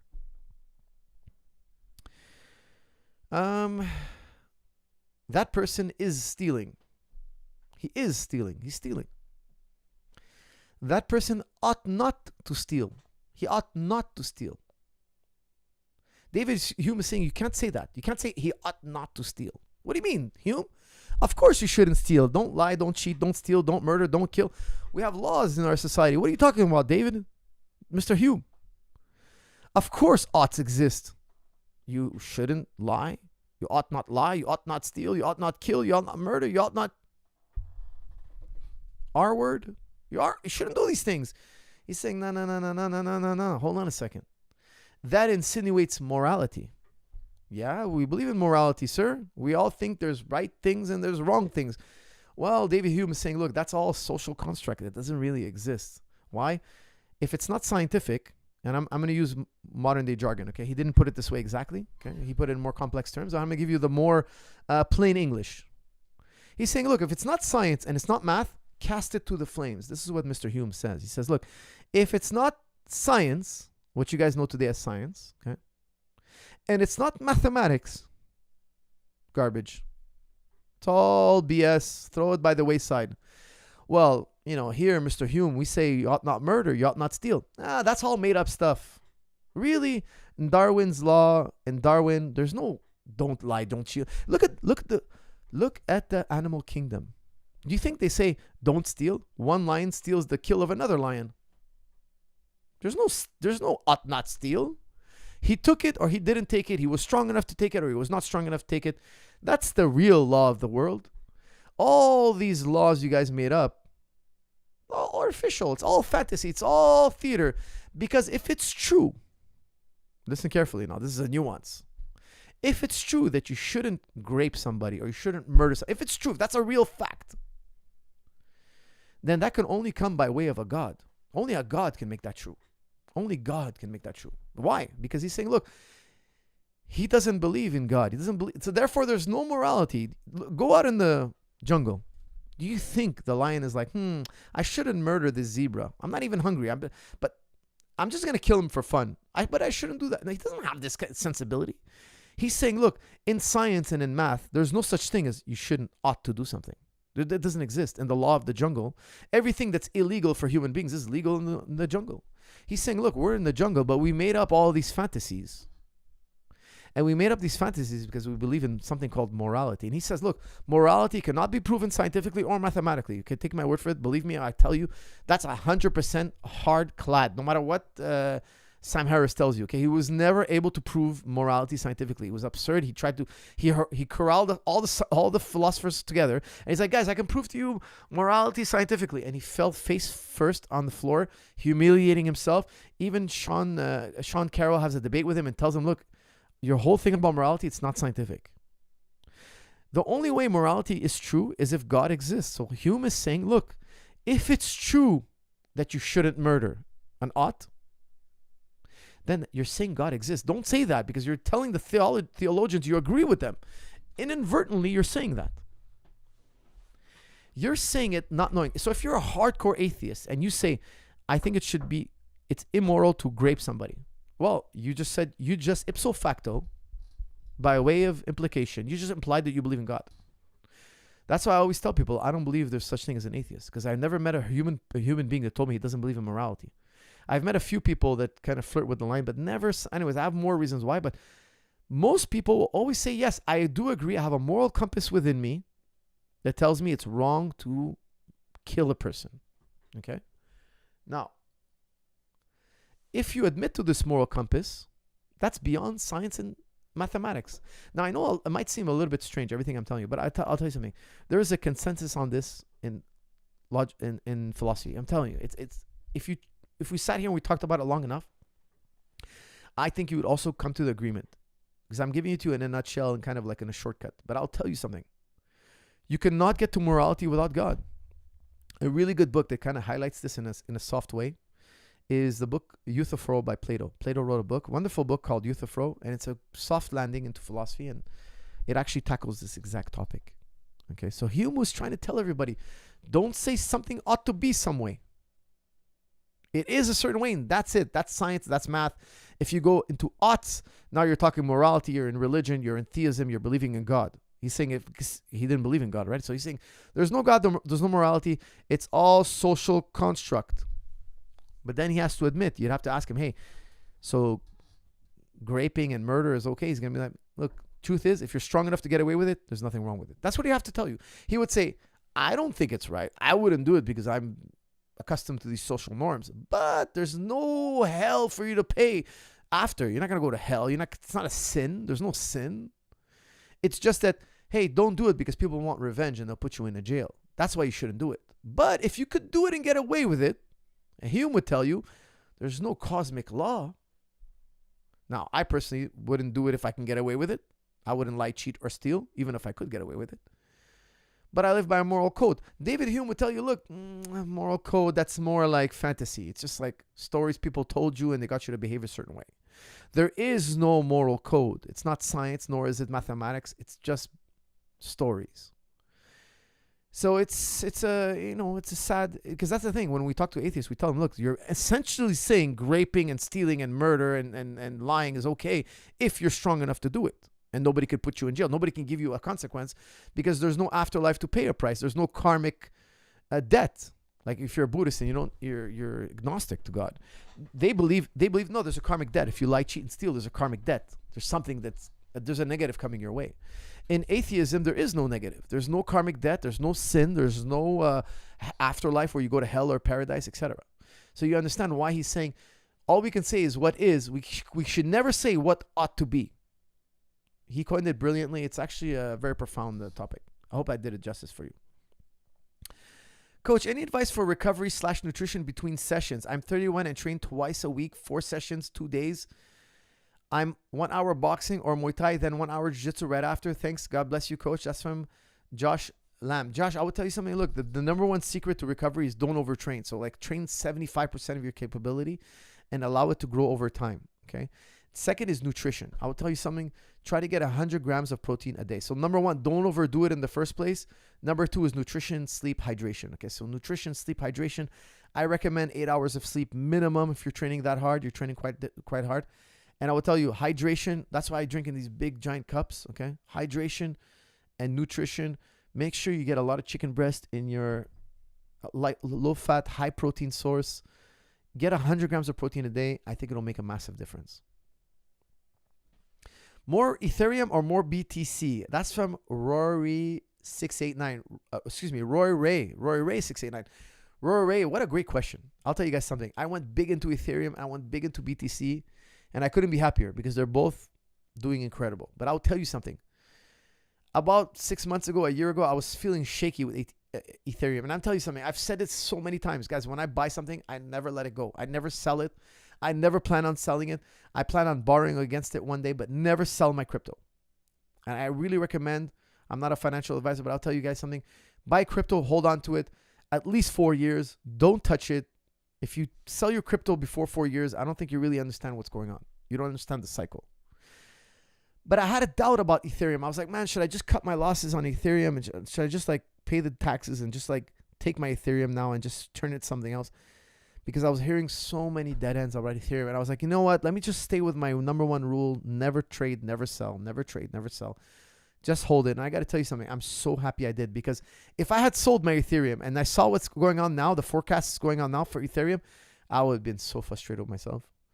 Because I told myself, I've seen that so many times. People buy and then sell and then it skyrockets in the future. I'm telling you guys, crypto is so young. It's so still unknown and big money's coming in. I'm so happy I never broke my number one rule. I always said, look, I'd rather see something go to zero than me sell it and then it goes to the moon and I missed out. I'd rather see it go to zero than miss out on the moon ride. And I'm so happy I live by rules and principles and laws. But I'll tell you something, because I was very tempted to just sell my Ethereum and I was going to buy BTC with it, pay my taxes, buy BTC. But I said, no, just hang on to it. Let it go down to zero. Who cares? I'm going to stay with the hand that I picked. Now, some of you might call that stubborn, but it worked out for me. It worked out really, really well. So to answer your question, right now, it's still by BTC more. I just feel that BTC is more trustworthy. This might be a trend for ETH. Ethereum might just be a trend, but I have a great feeling about ETH. I have a really good feeling. And there's a lot more ETF money coming in. There's a lot more regulations that have to pass, but they're looking like they're going to pass, and money's going to flood into ETH. Ethereum, I think in the next couple of years is going to make a run, and some people are even forecasting it's going to overtake Bitcoin. Guys, if that happens, what? For those of you who've been in crypto a long time, it's mind-blowing.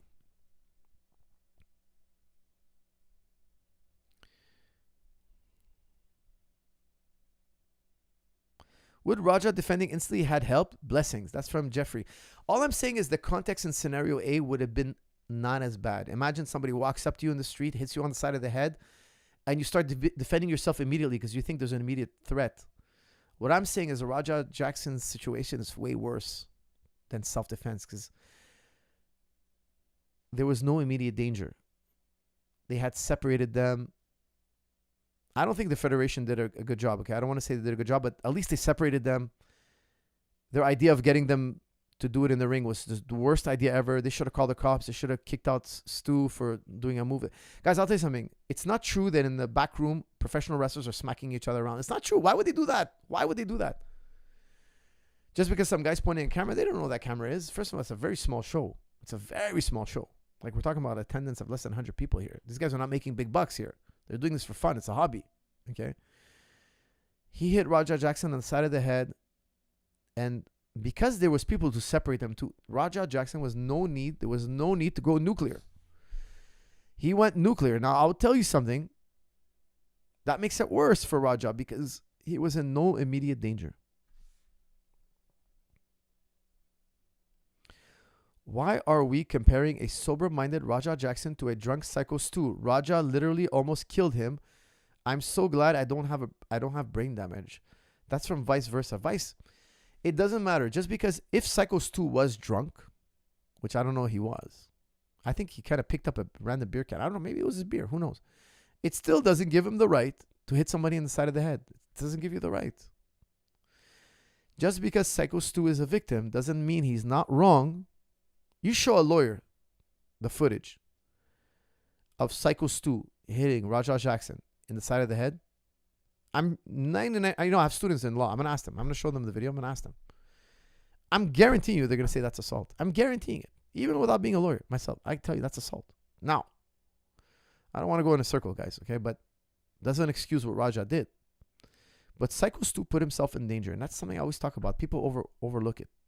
The first line of self-defense, keeping yourself from getting into a bad fight, is don't instigate. Avoid these kind of situations at all costs.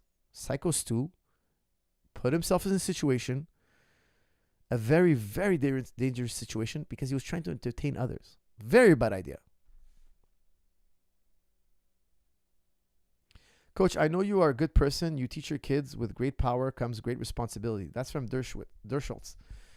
I totally agree. Listen, 100% agree. You have to teach kids respect. You know, one time I was sitting in a restaurant and my kids walked in with their cousins. I was sitting in a restaurant with my cousin, and then my nephews and kids, my sons, came in, and it was like a pack of wild dogs walked into the restaurant. The restaurant was nice and quiet. And, you know, they're loud. And I sat them down. I told them, guys, when you walk into an establishment, you got to lower your voice. You got to smile. You got to show people you're not a threat. Because I felt like hoodlums came in, and they were young at this age, okay? I was still teaching them how to, be socially cohesive. And that's something I told them, guys, when you walk in an establishment, you cannot be loud because you're young kids. People are going to think maybe you're troublemakers. You got to lower your voice. When you walk in and there's other people around you, you got to lower your voice. You got to respect the people around you. They're having conversations as well. Your conversation is too loud. It's overtaking the room. So I didn't reprimand them. I talked to them, I say, look, guys, when you walk in the establishment, you got to lower your voices. When people look at you, you have to smile. I teach my sons, when you see somebody smile, you don't have to look them in the eye and smile. It might be creepy and weird, but if somebody sees your face, it should be a smile. Why? Because a smile says, I'm not dangerous. I'm not in a bad mood. I'm not angry. I'm not a threat to you because you're a young, strong man, and people might think hey, is this guy a troublemaker? No, I'm not a troublemaker. Me, guys, personally, I swear to you, when I walk on down the street, when people look at me, I smile. I smile, but it's a sunnah, first of all. It's a sunnah. Now, if it's a young lady, I'm not going to look her in the eye and smile, but I'll have a smile on my face, so she'll know I'm not a crazy guy. I'm not dangerous. Okay, especially my look. I don't have a pleasant look. I don't have the type of look that says, oh, this guy is friendly. I know a lot of people. One time I was at a seminar. I'm not joking. This is a true story. I was sitting in a seminar, and everybody was on the other side of the room. And I asked the guy hosting the seminar, I said, can I ask you a question? Why is everybody on the other side? He's like, they're all scared of you. I'm like, really? Why? He's like, I don't know. Everybody's scared of you. And the thing is, I don't know why. I get told that's quite often. I have like a scary look. But obviously, I'm not here to kill anybody or hurt anybody. I'm here to give a seminar, And this is before I had this podcast, by the way. And I'll tell you something. A very important thing is, especially you guys who train and you look like a killer or you look like imposing, You have to be a smiley, friendly person. You have to be soft-spoken. When you shake people's hand, you do it gently. You don't squeeze. I hate when people squeeze my hand. Like, sometimes I meet people, they want to crush my hand. They want to show me I have a firm, confident handshake. I think that's the worst handshake. Me, when I shake somebody's hand, it's nice and soft, delicate, like just normal, just enough to hold your hand, but not to crush your bones and show you, hey, I'm tough. I find this ridiculous. But yeah, I teach my kids, when you walk into an establishment, when you see people, don't allow them to feel threatened. And I think when you train a young martial artist, that's how they should be. They should be like a Georges St. Pierre. Georges St. Pierre, to this day, he comes in, he bows, he respects everybody. We all take turns mopping the mat. We all take turns, I always tell the guys, look, if you see a water bottle, pick it up. It doesn't matter, it's not yours. It doesn't matter. This is our gym. This is our house. This is our facility. We own this together. It's not just mine. It's all of us. We all belongs to everybody. I tell my students, if you see somebody training with a tank top, tell them nicely. Please, you're not allowed to train with a tank top. Everybody enforce the rules all the time. And we're policing, not policing the gym. I hate to use those words, but we're all keeping the gym. We're all enforcing the gym rules in a positive way on everybody all the time. So that when somebody new comes in, sometimes somebody new comes in, does something wrong. I always tell the guys, just teach him, talk to him, tell him nicely. Hold on, guys. I got the wifey. That's my Knight Rider. Hold on, guys. 1 minute.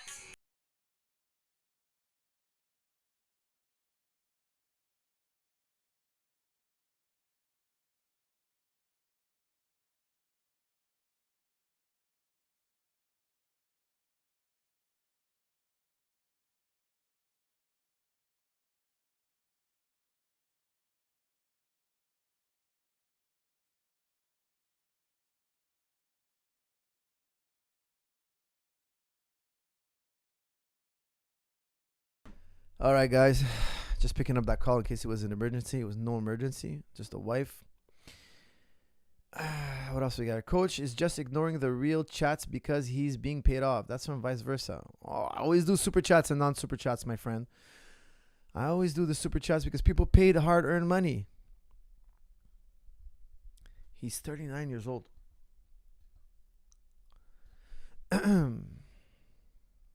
Sober Raja and a small joke don't mix, apparently, either. That's from vice versa. He looked like he's being bullied online by some idiots who are, I think, also liable. They're instigating violence. If people are telling him, yeah, knock him out, I think those people are liable too. You're instigating violence. You're telling somebody to... Now, he's dumb enough to listen to them, but they're instigating violence as well.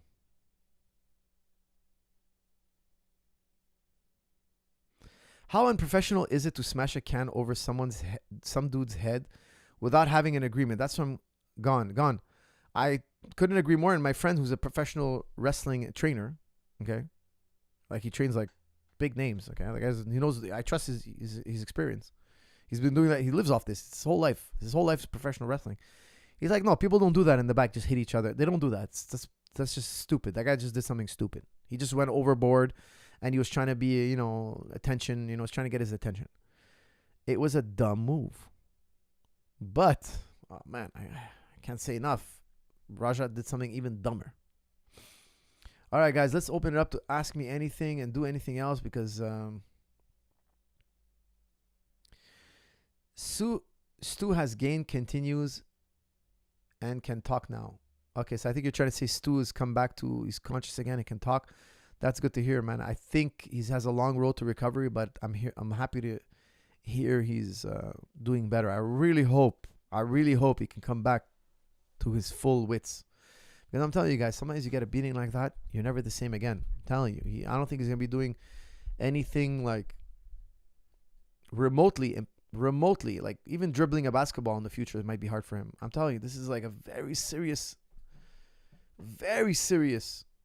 I hate to call it a beating, but very serious assault he took. Very serious. And what I think maybe was the worst was the slam. The first slam. The way he whipped him into the ground. Oh, God, man.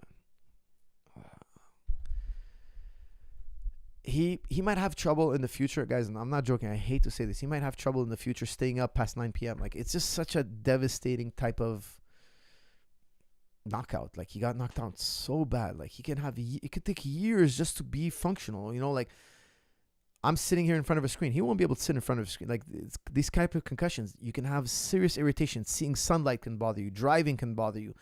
Like you can't read a book. You can't sit and relax and watch a movie. Like the light from the TV is too aggravating. Like you gotta be. There's not much you can do. His recovery is gonna be long, slow. His quality of life is gonna take a major hit. You're just not feeling well. You're not feeling well. You can't exercise. You can't do anything you enjoy. Think about it. Maybe the guy enjoyed taking bike rides. He can't do that. I mean, over time, he can go back to bike riding. But like, let's say he won't be able to go as far and he's not going to be as independent as he used to be. You know, he's going to be more lethargic, more tired. Unfortunately, I've seen guys, honestly, that's one of the worst beatings I've ever seen. And you're talking to a guy who's been to thousands of fights, like thousands. I've been present at thousands of fights. That's one of the worst beatings I've ever seen in my life. And I'm worried that the guy's not in super shape and he got hit with shots that were devastating. And that kind of recovery might take a long time. And I hope he gets back to better health than he had before even. You know, I hope not just to good health, even better, you know. And he gets that quality of life back where he has energy and he feels good. And he can, you know, do all the activities he used to love. But it's going to be a while before he gets there, if ever. I agree with respecting your elders, but the elders disrespected him first. Come on for us. That's from Stroke Doubt. I'm here. I'm blaming Stu. I'm telling Stu shouldn't have done that. I'm totally against what Stu did, brother. Trust me. When I saw him, I thought he was a 45, 50-year-old man. I didn't know he was 39, okay? Now, I'll tell you something. If I was 25 and somebody, a 25-year-old, hits me on the side of the head, it's going to be a problem, guys. I'm not joking when I say that. I'm not joking. I'm not trying to be a tough guy. But I would defend myself, and I would insist that the guy gets paid back. I would insist. I would want to hit him back, and I wouldn't want to do it in the ring. No, it's going to be here. I'm going to slap him back the way he hit me, and it's going to be even Stevens, and that's it.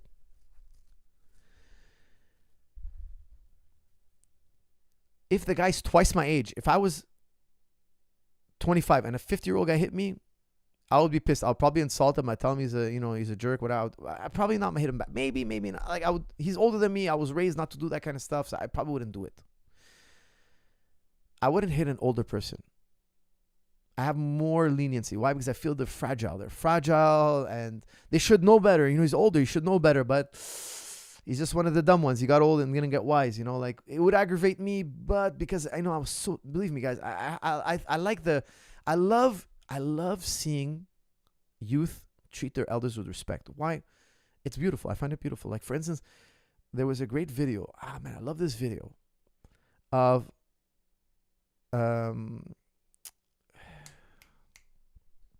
AKA Coach Javier Mendez. And I've met Javier Mendez. He's a sweetheart. Okay. He was talking about how the Dagestani fighters treat him. And he was tearing up, choking up. He's like, man, their respect, because let's be honest, they have trainers. They don't need anybody. They're too rich. These kids they got all the cards.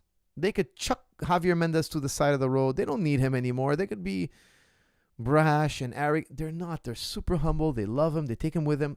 You know, I spoke to Javier Mendez during the COVID era. I was having a lot of trouble. He was having a lot of trouble.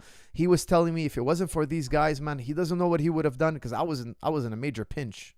Okay.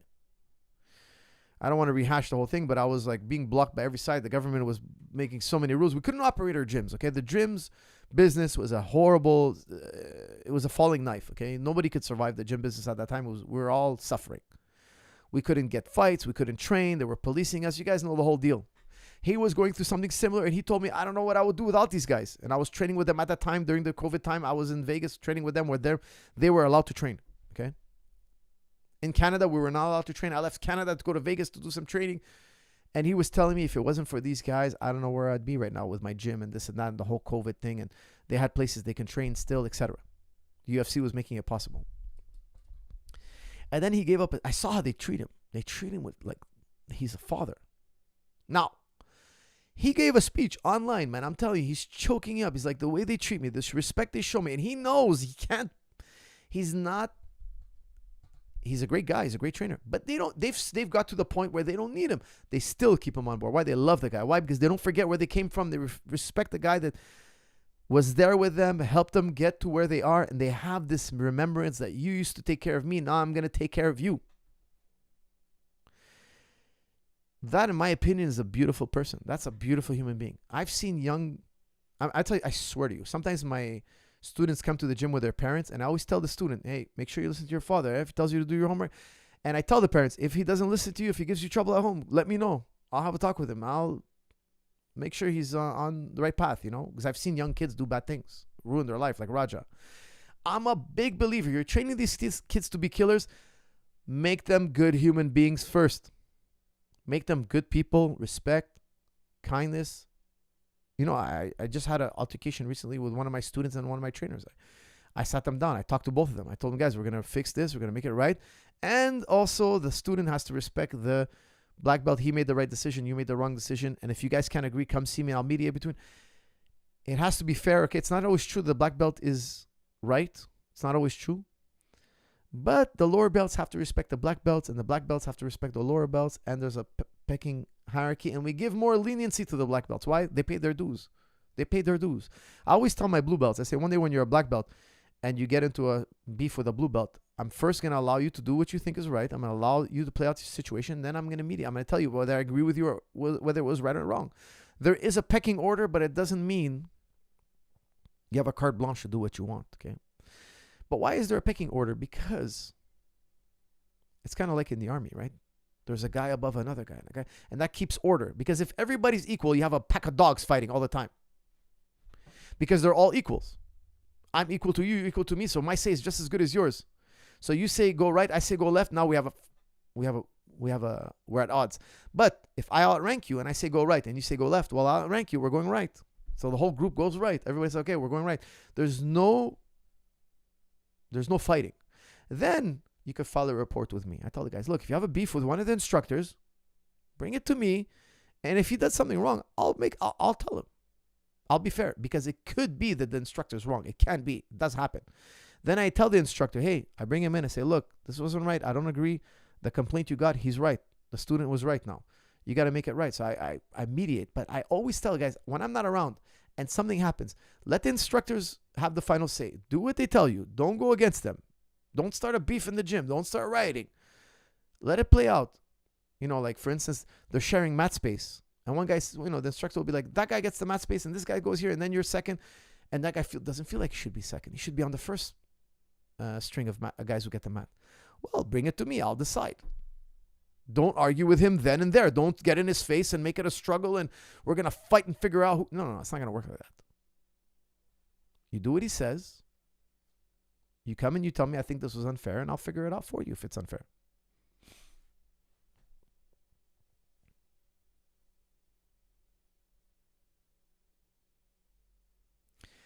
Coach, have you ever taught self-defense orientated skills?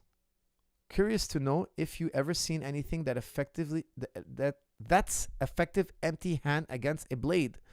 Coach, have you ever taught self-defense orientated skills? Oh, you mean like self-defense skills? Look, I've tried with a knife that like glows. It glows when it touches you. So you kind of like, you're two guys kind of hand fighting, and it's obviously the blade it's a plastic blade. It's blunt. But when it touches somebody, it vibrates and it lights up. So you could tell if there was contact. And I could tell you something, it was more like everything I learned in boxing and kickboxing helped me more than anything self-defense. Because when I was younger, I did do a little bit of jiu-jitsu self-defense. So the traditional martial arts where they stab you with a knife and you like block their arm like this. Or you redirect their arm like that. And then I did some of that, okay? I did maybe 2 years of that. And I was really into it. I thought it was real martial arts. Then I saw Gracie and I freaked out and I started doing jiu-jitsu all the time. I used none of that when somebody brought those props, those fake blades, hand blades that when you touch somebody, it kind of gives you a signal, a vibration and a light.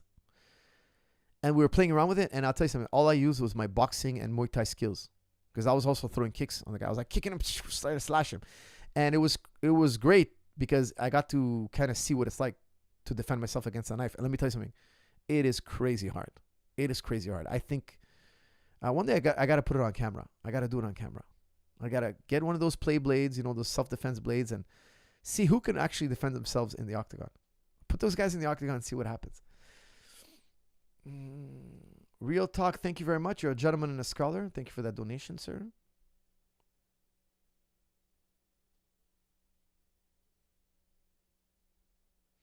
Coach, can you answer the $7 chat? It ain't mine, but it's a good one. That's from J. J. Let's see. What's that $7 chat? Hold on a second.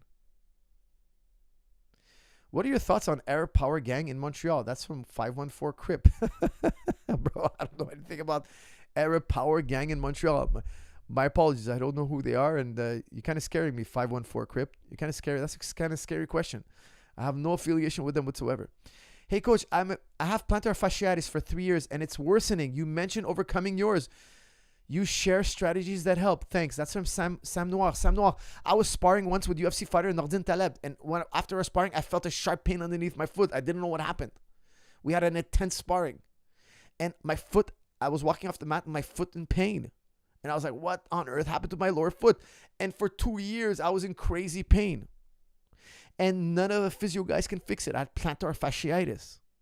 Then I was like, guys, forget all this. I tried everything under the sun. And I went back to my strong and stable routine. I'm like, I'm not going to do it your way. I'm going to do it my way, the way I always did it. And my plant, I hate to say it. I know a lot of you think I'm selling videos. Please, don't buy my video. I'm telling you, don't buy it. I don't care if you buy it or not. Okay, I've sold crazy amount of copies of it around the world, all over the world. Strong and stable knees. I went back to my progression on strong and stable knees, and my plantar fasciitis went away. And I'm telling you, I did everything. I did all their exercises, BS. I did their special shoes with the thing that drives it, BS. I did the foot massage thing. You know, I bought a foot massager too to get the therapy, like to get loosen up the muscles in my feet. Didn't work. For me, it didn't work. None of it worked. I was in agony. I went back to the strong and stable knees stability progression. I show how to get on the ball. I started standing on the ball on a daily basis. My feet were clamping on the ball every single day, like locked in on the stability ball. I did it many days, and my plantar fasciitis melted away, disappeared. And that's why I think it's the ultimate. It fixes everything. It's super simple. It's hard to do it. There's progressions. I show you in the video how to do the progressions. It's not complicated. It's not rocket science, but it's extreme stability training. It is extreme. I think it's the most advanced stability training program there is for martial artists. And I would tell you, for me, it cured my plantar fasciitis, but that's just one person. That's just anecdotal, one person. Now, I can tell you, I haven't run into many people with plantar fasciitis, but I always tell them, in my opinion, get on the stability ball or buy the half stability ball and stand on one foot on that one. You're going to see your foot's going to flex in a way it's never flexed before. It's going to flex in a way it's never flexed before. Because I'll tell you something, when you stand on the stability ball, the muscles that get most tired are the foot muscles. And then the abductors and adductors, the muscles on the side of your leg. Those are the muscles that get most tired. Okay? And then I show different ways you can exercise on it.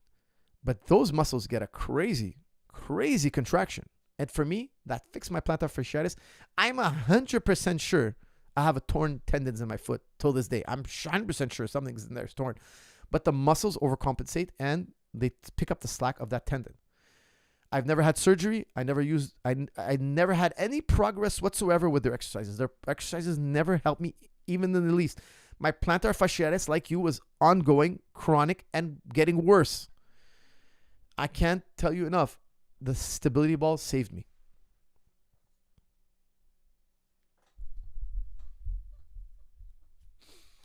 Hey, Coach, my question is about music and Islam. I'm aware traditionally music is haram. Why? What is your position? Would you let your sons, daughters do music lessons or learn instrument? Thank you. That's from Christopher. Christopher, I'm not a mufti, but I'll tell you something. I side with Ghazali. Ghazali says music is not haram. He says, look, Ghazali says, if you're going to say music is haram, forbidden, tell that to the songbird, because God made the songbird and he sings and he makes music. How's music haram? He's saying it's the content of the music. Now, if you're listening to rap music who's saying this bitch, pimp her, and slap this guy and sell keys of coke here, and that's playing in your mind all day, I'll tell you that's haram, because the guy's, he's instigating violence. The guy's telling you to be violent. Like, I'm sure a lot of people listen to rap music all day long, and then a moment comes and in his head he thinks he's a gangster and he does something stupid. Like maybe, I don't know about Roger Jackson. I don't know his selection of music, but maybe he's a lover of gangster music. Maybe. I think if you have positive music, something positive, not, I hear like Cardi B in her filthy mouth. Goodness gracious, man. This is definitely haram. I wouldn't play 10 seconds of her music. She has some sick, twisted things she likes to say on the mic. I don't know how this woman sleeps. Like, I don't know. I mean, it's ridiculous. Would I play that for my kids? No, I wouldn't.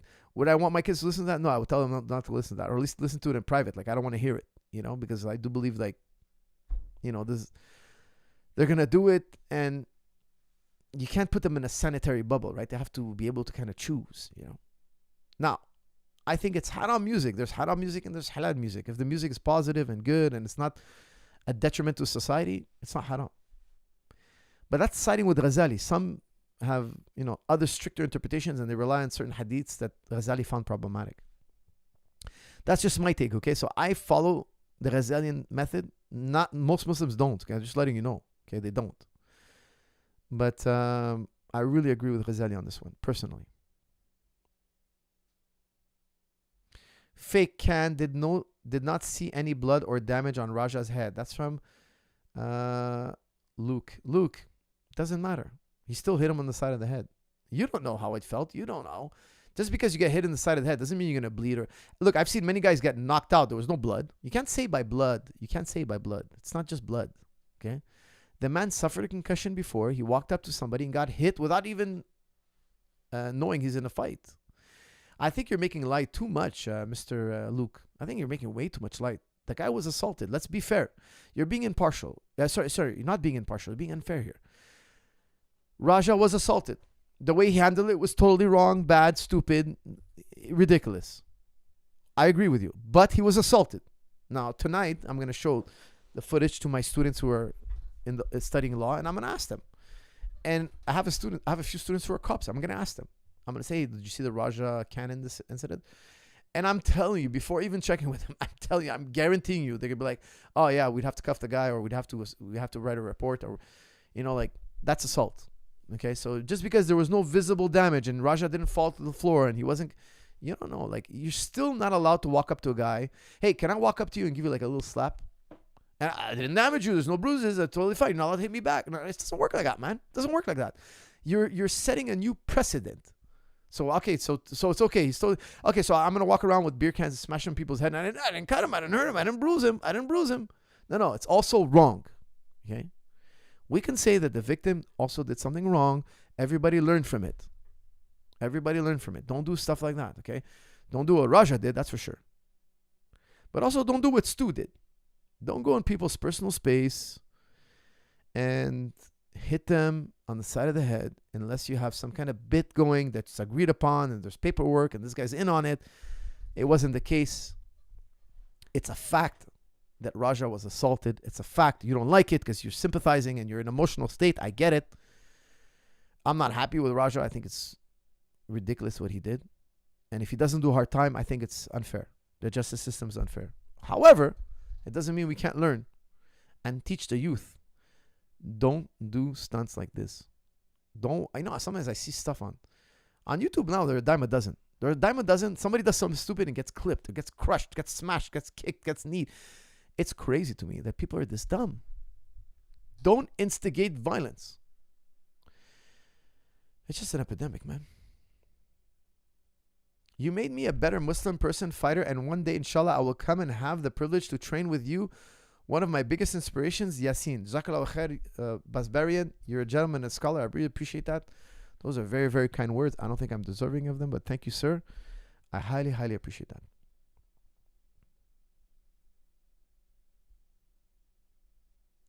I saw in LA a guy kept trying to show up his phone. Oh, yeah.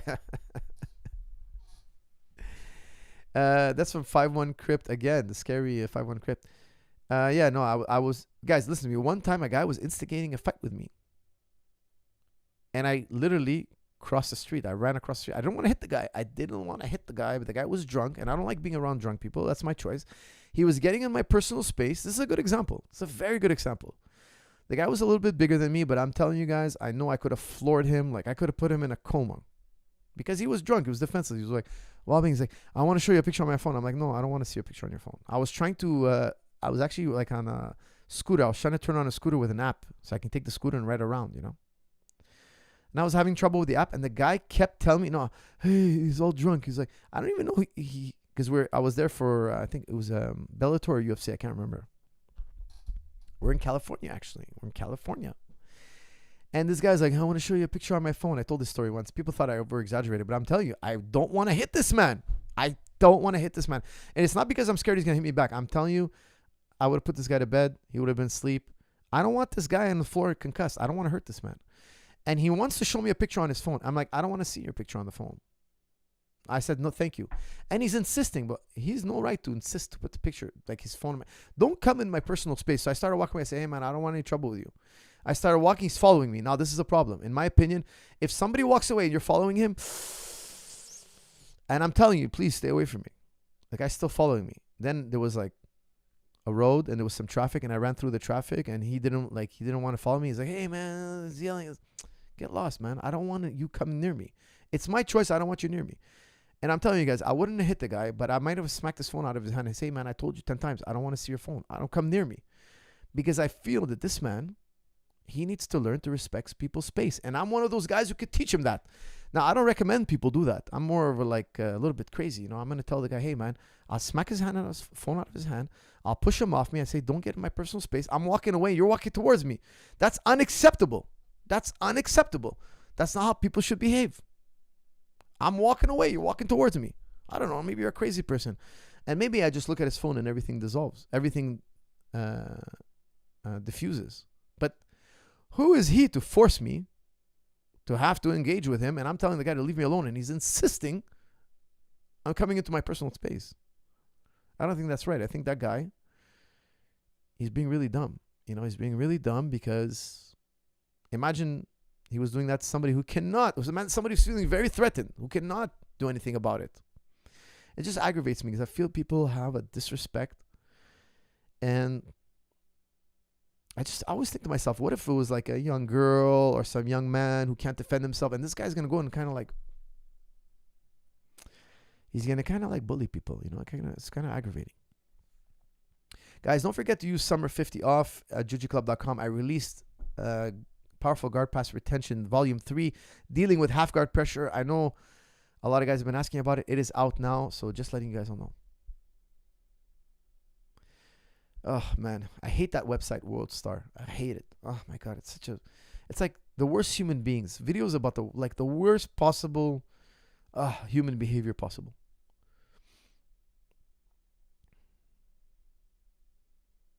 I'm getting diagnosed with ADHD. Should I take meds? That's from Jiro. I don't know. I'm not an expert on that, but I don't know. Try to find the best expert on that and see if you can use diet and exercise. Can diet and exercise resolve this? I mean, I don't know. I'm not an expert in this, but I would do some deep research because I'm a big believer in diet and exercise. I feel it kind of like it solves all my problems. And everybody I see who has a good diet and exercise, everybody I see seems to have a very good health. You know, like it seems to be like the secret of health. And don't forget what Hippocrates says. Hippocrates says, let food be thy medicine and medicine be thy food. Like food is the focus on health. Now, of course, that was 2,500 years ago. He said that. Medicine has moved on, and I'm sure there's a lot of good advancements now, you know, but food should be the basis. Because I did see once a documentary where they were taking young students with behavioral problems, ADHD and all that, and they changed their diet. And they had an incredible change in behavior. Like 95% of them changed behavior. They took away all processed foods. They gave them only fruits, vegetables, and like lean cuts of meat. Like they gave them paleo. They put them basically on a paleo diet. No processed foods. They took out processed foods, sugar, all that. And the kids' behaviors changed. And they were trying to say in the documentary, they were trying to say that some kids have a bad reaction to processed foods. It messes up their nervous system. It wires them up. And then you send them to class and they go bananas. And I was like blown away. But you don't make money off fruits and vegetables. Big pharma doesn't make money. So I'm very skeptical on drugs. I think there's a lot of money to be made. So they make up a lot of like when you go to a doctor, they want to prescribe something. Like it's like they're trained to prescribe. So me, I'm very skeptical. I always want to go the natural route. A really good book on this. A really good book is by Dr. Weil. Dr. Weil, he wrote a book called 8 Weeks to Optimum Health. He's a naturopath and he's an MD. This is one of the best books on health I ever read. Okay. The man is an MD and he's a naturopath, and he believes that the two to work together. First, go the natural route. If the natural route doesn't work, He says, okay, now we're going to use Western medicine, but be careful. He says, every Western medicine comes with a secondary effect. There's no medicine out there, he said, this is his words, not mine, okay? I'm not the doctor, he's the doctor. He says, look, there's no medicine that doesn't have side effect. There's no medicine. If it works, it has a side effect. So we always go the natural route, and he even includes in his 8-week program breathing exercises. That's one of the first intros to breathing exercises I ever had, and it's a brilliant program. It's a brilliant 8 weeks to optimum health, guys. Make sure to check out that book.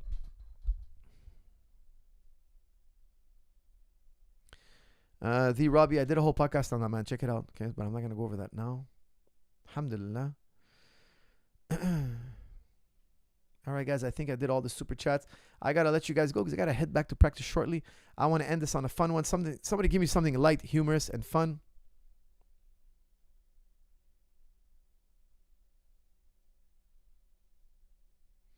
Coach Zahabi has yet to state the greatest crime of all in the Raja Smith video evidence incident. Kelvik, I'm not sure what it is. What do you mean? I think outside of the slam, I think the slam and the punches obviously was the worst. What was worse than that? I don't know. You'd have to tell me. I think sparring helps ADHD. We have to stay focused during, otherwise we get hit. I totally agree, guys. Martial arts is the best for ADHD. I got a lot of guys with ADHD, and I found it helps their martial arts. Like George has ADHD. I love George St. Pierre, but he'll openly admit it. He'll tell you guys he's got ADHD, but I don't know what it is. Martial arts, ADHD, they go together beautifully. Like my wife, she works in, she's a vice principal. She was a teacher for many years. She tells me I have hyper ADHD. Like I got hyper focused. She's totally right. Like when I'm focused on something, I'm like tunnel vision.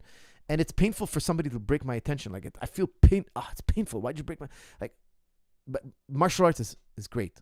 I love martial arts.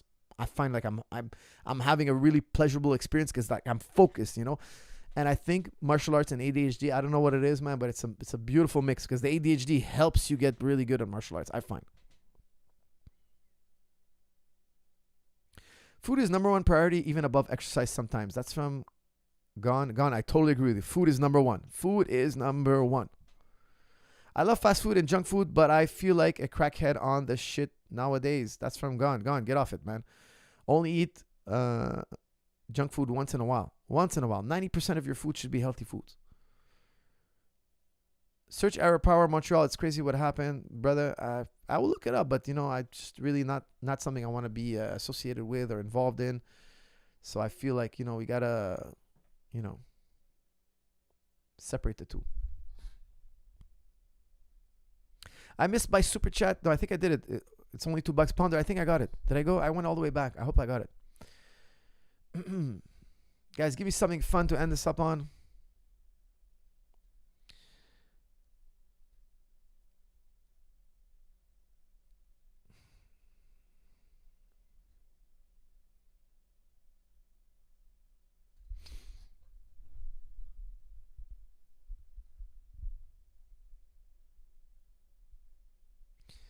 Sleep is the greatest of healers. Sleep is a big one too, guys. Food, exercise, sleep.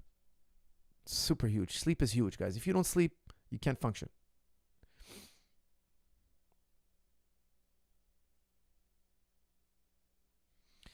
WMMA. Yes, definitely. Yes, sir. Guys, I will be in Las Vegas this coming weekend. I'm there for the Dana White Contender Series. I will be there. Inshallah. Movement equals medicine. Yes, very good. Could a really good purple beat a bad black belt? That's from 514. Yes, definitely. It happens all the time. Absolutely. Just because you get black belt, you're not training as much. You're not keeping up with the times. And you can degrade in a local competitor, purple belt, who's really good. He's training all the time. Yeah, for sure. Absolutely. He could beat a black belt. Absolutely. Believe me, just because you're a black belt doesn't mean you're unbeatable. Over the years, if you're not keeping up, if you're not training all the time, you lose your skills. You get rusty, and all of a sudden, purple belts are beating you.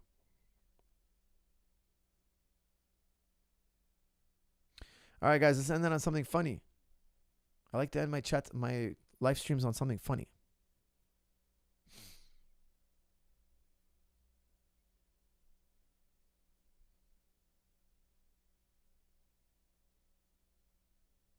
Coach, Ilya's manager announced he'll be fighting Gaethje in November. It's the UFC punishing Arman to being inactive after pulling out against Islam Nation Croissant. Is that true? Is he fighting Gaethje? I mean, if that's true, yeah. But the thing is, Gaethje really wants that fight. He's saying he's going to retire if they don't give it to him. That's a crazy fight too. I mean, I think a lot of people want to see that fight too. Gaethje's a big fan favorite. Are they bypassing Armin? I had a feeling that by pulling out the day before the Islam Makhachev fight, I had a feeling they're gonna put him on the sideline. I honestly, like, I don't want, like, the UFC's always been good with me. I always found that they're fair. I know a lot of people give them grief, but for me, I've always found that they were fair. I don't know the story of why he pulled out. He said a bad back. I believe, fighters can be injured, man. Fighter can have a bad back the night before, but they know more stuff than I do. They know the details. I don't know what it is. Like, Armin, why would he fake it? I'm not saying he wouldn't fake an injury. He has a world title fight on his hands. Like, this is the biggest opportunity. Why would he not? Like, he has to be injured. Why would he not take the fight? Like, it doesn't make any sense. He must have been in agony not to take the fight. But I don't know what it is, man. I had a feeling they're gonna not give him the fight because there's so much going into a show and they can't rely on you because maybe they feel like you're not training responsibly. You're doing too many risky type trainings, and now you risk your back, and all of a sudden now we're out of a main event and this and that. And it's a big headache for them. Okay, it's a really, really big headache when things like that happen. But I think it's inevitable things like that happen. These guys are training really, really hard. They're human like everybody else. They get injured like everybody else. Come on, guys, give me something funny, man. Did Meccano give his neck to Islam? ? Looked off like he broke to the pressure of the situation. Same as Tony and Diaz, both short notice too. That's from Lord Piggy. Lord, I will tell you, I don't think so. I think Makhachev has a sick dart stroke, man. He's just got a sick dart stroke. It's not uncommon in MMA to want to get to your knees because of the punches. So in jiu-jitsu, you play guard and you kind of like play guard and you defend the guard passes and then you get up from your feet from there. In MMA, when the guy's punching you and he's a threat and he's heavy, you're just like, let me turn to my knees and try to single leg him or get up with an underhook because you don't want to be on the bottom. Why? Punches, elbows. It's really dangerous to be under there. So when you get to your knees, one of the best moves is the darts, man. It's right there. When guys scramble to their knees, it's not uncommon. You're going to get darts. And Makhachev has a elite level darts, and it doesn't surprise me in the least that he's able to pull it off on anybody in the division. Come on, guys. Give me something funny. All right, here we go. Coach, would you win? Who would win? A blindfolded Ngannou versus 5 grandmothers. That's from Michael. I'm going to have to go with a blindfolded, one-armed Ngannou would still win. Okay? All right, guys. Thank you for tuning in. Guys, don't forget to use Summer 50 off and get 50% off anything on jujiclub.com. I did release the third video for powerful guard retention, facing half guard pressure, how to counter half guard pressure. I think you guys are really going to enjoy it. I hate being controlled on the bottom of half guard. I absolutely hate it. So I spent so many years, especially training with GSP. He's the best top half guard pressure guy. Training with TriStar, we love this kind of passing, smash passing, we call it, getting on top of somebody and smashing them with half guard. So we get a lot of guys like that in the gym. So we've spent many years figuring out how to get out from under there. A shout out to the Rotulo brothers because they gave me a really good solution that I highlight in the video. I give full credit to them. Guys, please like, share, enjoy, and I'll see you all in the next episode.